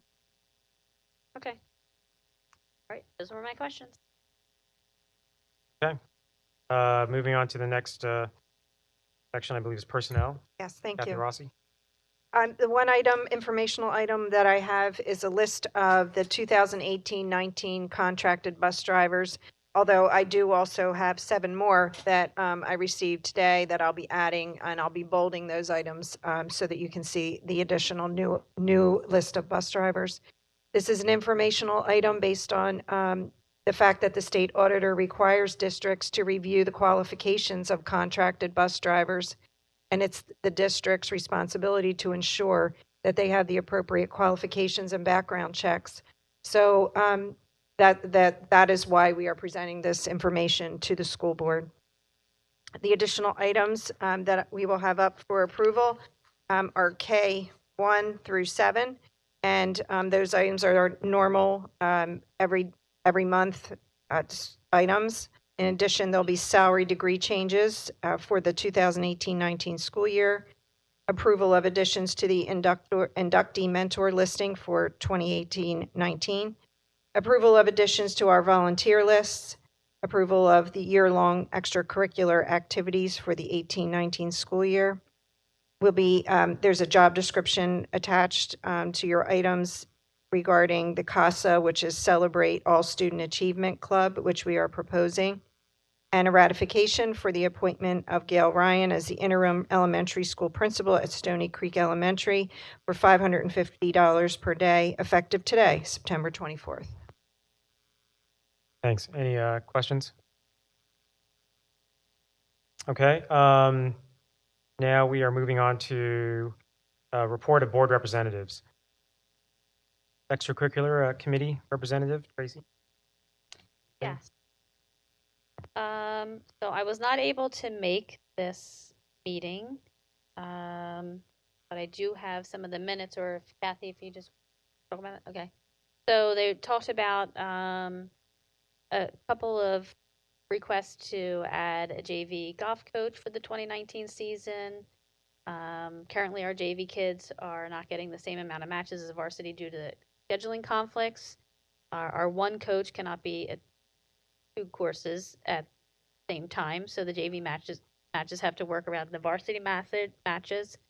And occasionally we have a home varsity and the JV matches, but our coach is with the varsity, so the JV kids have no coach. They pretty much rely on the other school's JV coach to help them. Also, JV has an opportunity to practice during home varsity matches, but because there's no coach, there's no one to help them practice. They checked with the other schools in the league, and yeah, most of them do have JV golf. They also talked about the request to add Pasta Club, request to have the yearbook club be run as an unpaid IE, request to have the art club to be run as an unpaid IE, request to add the poetry club, request to add a book club, and a vote on adding a culinary explorations club will occur in the second marking period, so they'll be looking at that a little later. The middle school had nothing at this time, and the central office is going to do a review, look at the extracurricular clubs, sure that they are paid for outside work outside of the contracted day. Some of the clubs, as Tracy mentioned, are running during the school day, but do have additional work responsibilities outside of the school day. So in order to make it fair for both the middle school and the high school teachers who are involved in those types of activities, they're going to look at the difference in the evening activities, which obviously they should be paid for, and the time that they're spent in districts. So there may be times changes to the year-long contracts based on those discussions, and we'll get those to you if those things happen. That is all I have. Kathy and Tracy, I mean, something we've talked about in the past regarding the extracurriculars was that as part of the process of approving clubs and adding more is also to keep track of the overall costs that we're investing in all these extracurriculars. And I think this will be more of a factor when we actually start on budget development. There have been some concerns in the past that we've added clubs, which actually adds more and more costs. Yep. Want to be cognizant that making smart decisions about if we're going to be adding to the portfolio of activities that we're looking to prune where we can of clubs that don't have as much of a draw they used to, or at least use that as a factor in the. And we do that on a yearly basis in the third quarter review of all of the clubs. We do look at the numbers of students involved, but even specifically, the yearbook club is going to be changed. That's it's an almost $3,000 a year paid club that the individual has decided to do it during an IE at the school during the school day. So that frees up money for other clubs to come forward. So yeah, we are looking at that at every meeting. Okay, great, thanks. The next item is the MCIU Board of Directors, and they had their last monthly meeting at late August, and it's pretty routine stuff. I mean, it's just a lot of budget approvals, not much that's directly relevant for us. What is more relevant is the discussion of legislative items, and that's actually dealt with more extensively the MCIU Legislative Committee. Pat or Ron? Yes, the Legislative Liaison Committee met last week, and I'm sure this will not come to any surprise to anyone here, but the state continues to basically interfere with the schools constantly. For instance, they have a bill under consideration, which happens to be House Bill 1228, which would specify the way that we could, or whether we could tell a student that they can't use sunscreen or not, and that they have to prove that they can use sunscreen, and also that they can use hats outside, and whether the school can stop a student from wearing a hat with what the school considers an inappropriate graphic or words on the hat. And this is the getting into the weeds that the state legislature is literally getting into. You know, And from my it's perspective, I bill would rather after that bill they, after bill. From my perspective, I would rather that they would involve themselves with sun protection for our students than some of the other things that they elect to handle.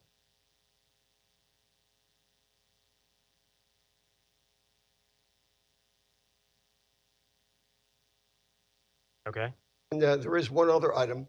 There is a grant that is for another school safety and security grant, and I talked to Wade about this, that we might be able to apply for this, and I understand the grant has already been filed to pay, perhaps to pay for some of the security entrances to our building. And again, no guarantee, but if it happens, hurrah. Okay. Thanks, Ron. And the final board rep update is for North Monco Technical Career Center, and I think we had a meeting last week when they had their meeting. So guessing there was no update, or is there? That's correct. There's no update. Okay. And the next meeting is October 15th at 7. Sounds good. All right, we're in the home stretch, guys. The final, well, not final, but the next item is public comments on any school-related topics.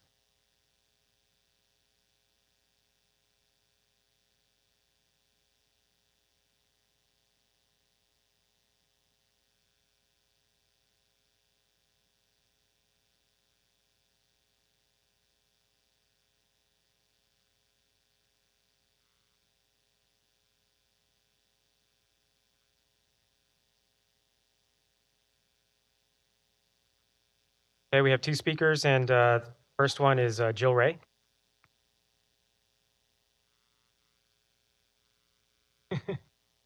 WHS grading scale. Okay, I do appreciate being able to publicly comment. I am in a unique position of being both a former Wissahickon family and a somewhat new family. We moved out of the district for 15-16 when my son was a freshman in high school, and we had the opportunity during that year to decide if we wanted to come back or stay in our new state. We did a lot of research. I called Wissahickon 3 times. I called the counselor. I called 2 of the counselors and had extensive conversations with what Wissahickon could offer my student, because we had a choice of what we were going to do and where we were going to go, including if we came back to Pennsylvania to come to Wissahickon. So I talked to them, and I called the administration building and also, asked some questions. And we did make the decision to come back to Wissahickon, mainly for the robotics team, which we do think is wonderful. But in all those conversations, I have to say, the grading system never came up. And I was pretty specific in asking the questions, what are we offering, my student? I was also looking at some of the courses and curriculum and things that we didn't have where we were or did have where we were that now we would have to, do some other things. But certainly I don't know how the grading system would have been missed. But it was never brought up to me. I also was still on the community forum, and I was still able to access the website. I did not see anything about the grading system. So when we came back, and my son was a sophomore, there was something in the beginning of the year about the grading system. So I set up a meeting with Miss Blair and asked what was going on and what could I do. And she said, well, I can tell you about the system, but you can do nothing. It's done. This is a done deal. And I was kind of shocked because I told her, I said, how did I miss this? I said, wasn't as if I had never been here. I mean, I had friends in the district. I was told I must not have very good friends.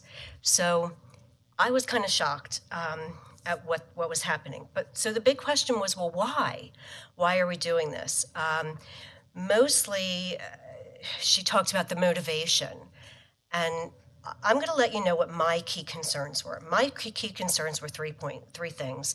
The grade point averages and how this was going to affect, especially my child, but kids in the area. And she, of course, assured me that that was not a concern, the grade point averages. I don't know if I truly agree, but I did do some of my own research.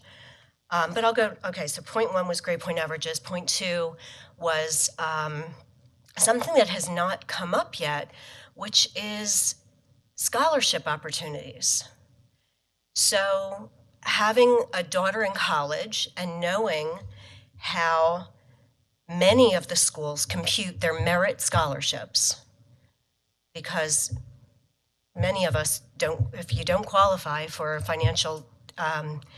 for federal financial aid, you need those merit scholarships. College is very expensive. And And that was very dismissed, but she told me that they had done this research, but I could not find the research, and Ms. Blair could not show me the research. My third was stress, which was a big topic here. So I'll go back to the three things then. So if the GPAs, I'm going to reluctantly agree that the GPA is probably not the main concern.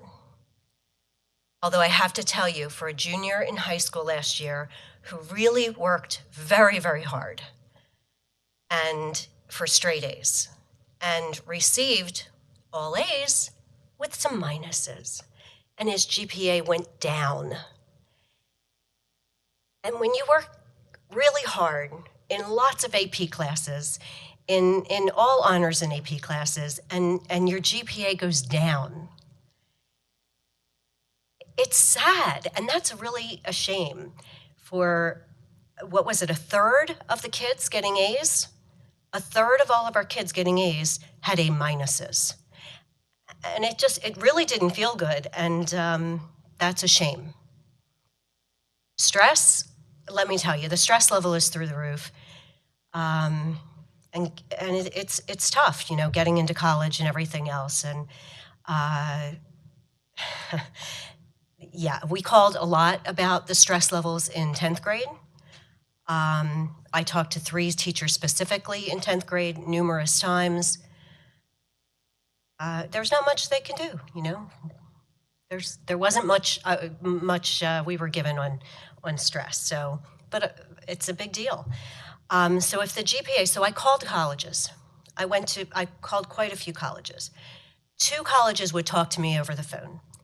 But I also went to quite a few colleges because where my son is in the college looking process. So I've definitely talked to other admissions people, you know, after the information sessions at colleges. So most of the colleges said exactly for GPAs what we talked about, that they are going to calculate, and these are pretty selective colleges, so they're going to calculate the GPA on their own. So it doesn't matter if he got an A minus or an A, because they're going to do their own calculation. Nobody could tell me that their financial aid would recalculate our GPA against all these thousands and thousands of other kids that were applying their GPA for merit scholarships. So I think we're doing our kids a disservice. I really do. And I think nobody's thinking about this, and I think we've got a lot of kids in our system that really try to do very well. Wissahickon's a high-performing school, and we all know that, and we're all so proud of that. And so I'm not sure why we would even look at any other schools, why we're looking at other schools nearby us, 10 other school districts, what they're doing. Who cares? We're Wissahickon. We're number 11 or something in all of Pennsylvania. They should look at us.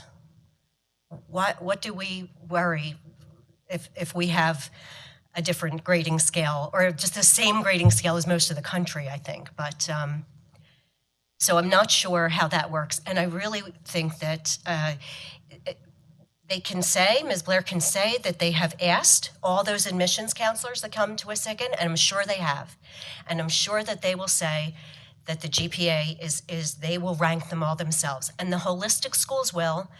I don't believe, anecdotally, I can tell you that quite a few of the large schools, and don't most of our kids end up at some of these very large schools? They're not holistically looking at our kids. There might be one pile over here. Most of the kids either get in, they don't get in based on their scores, and then they're going, you know, maybe they'll look at a few other things. So I think this hasn't been well thought out.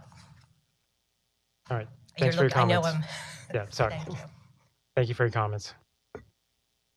Our next speaker is Colleen Johnson.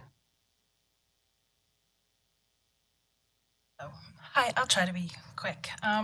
First, I didn't write it down on this, but I also wanted to say that I am very impressed with the high school's ability to help out. My daughter has a concussion, And from the counselors to the nurses to the teachers to especially Mr. Rooney, the trainer, he spent 45 minutes on the phone with me just explaining how they will get her back and what they do, and I was just very impressed.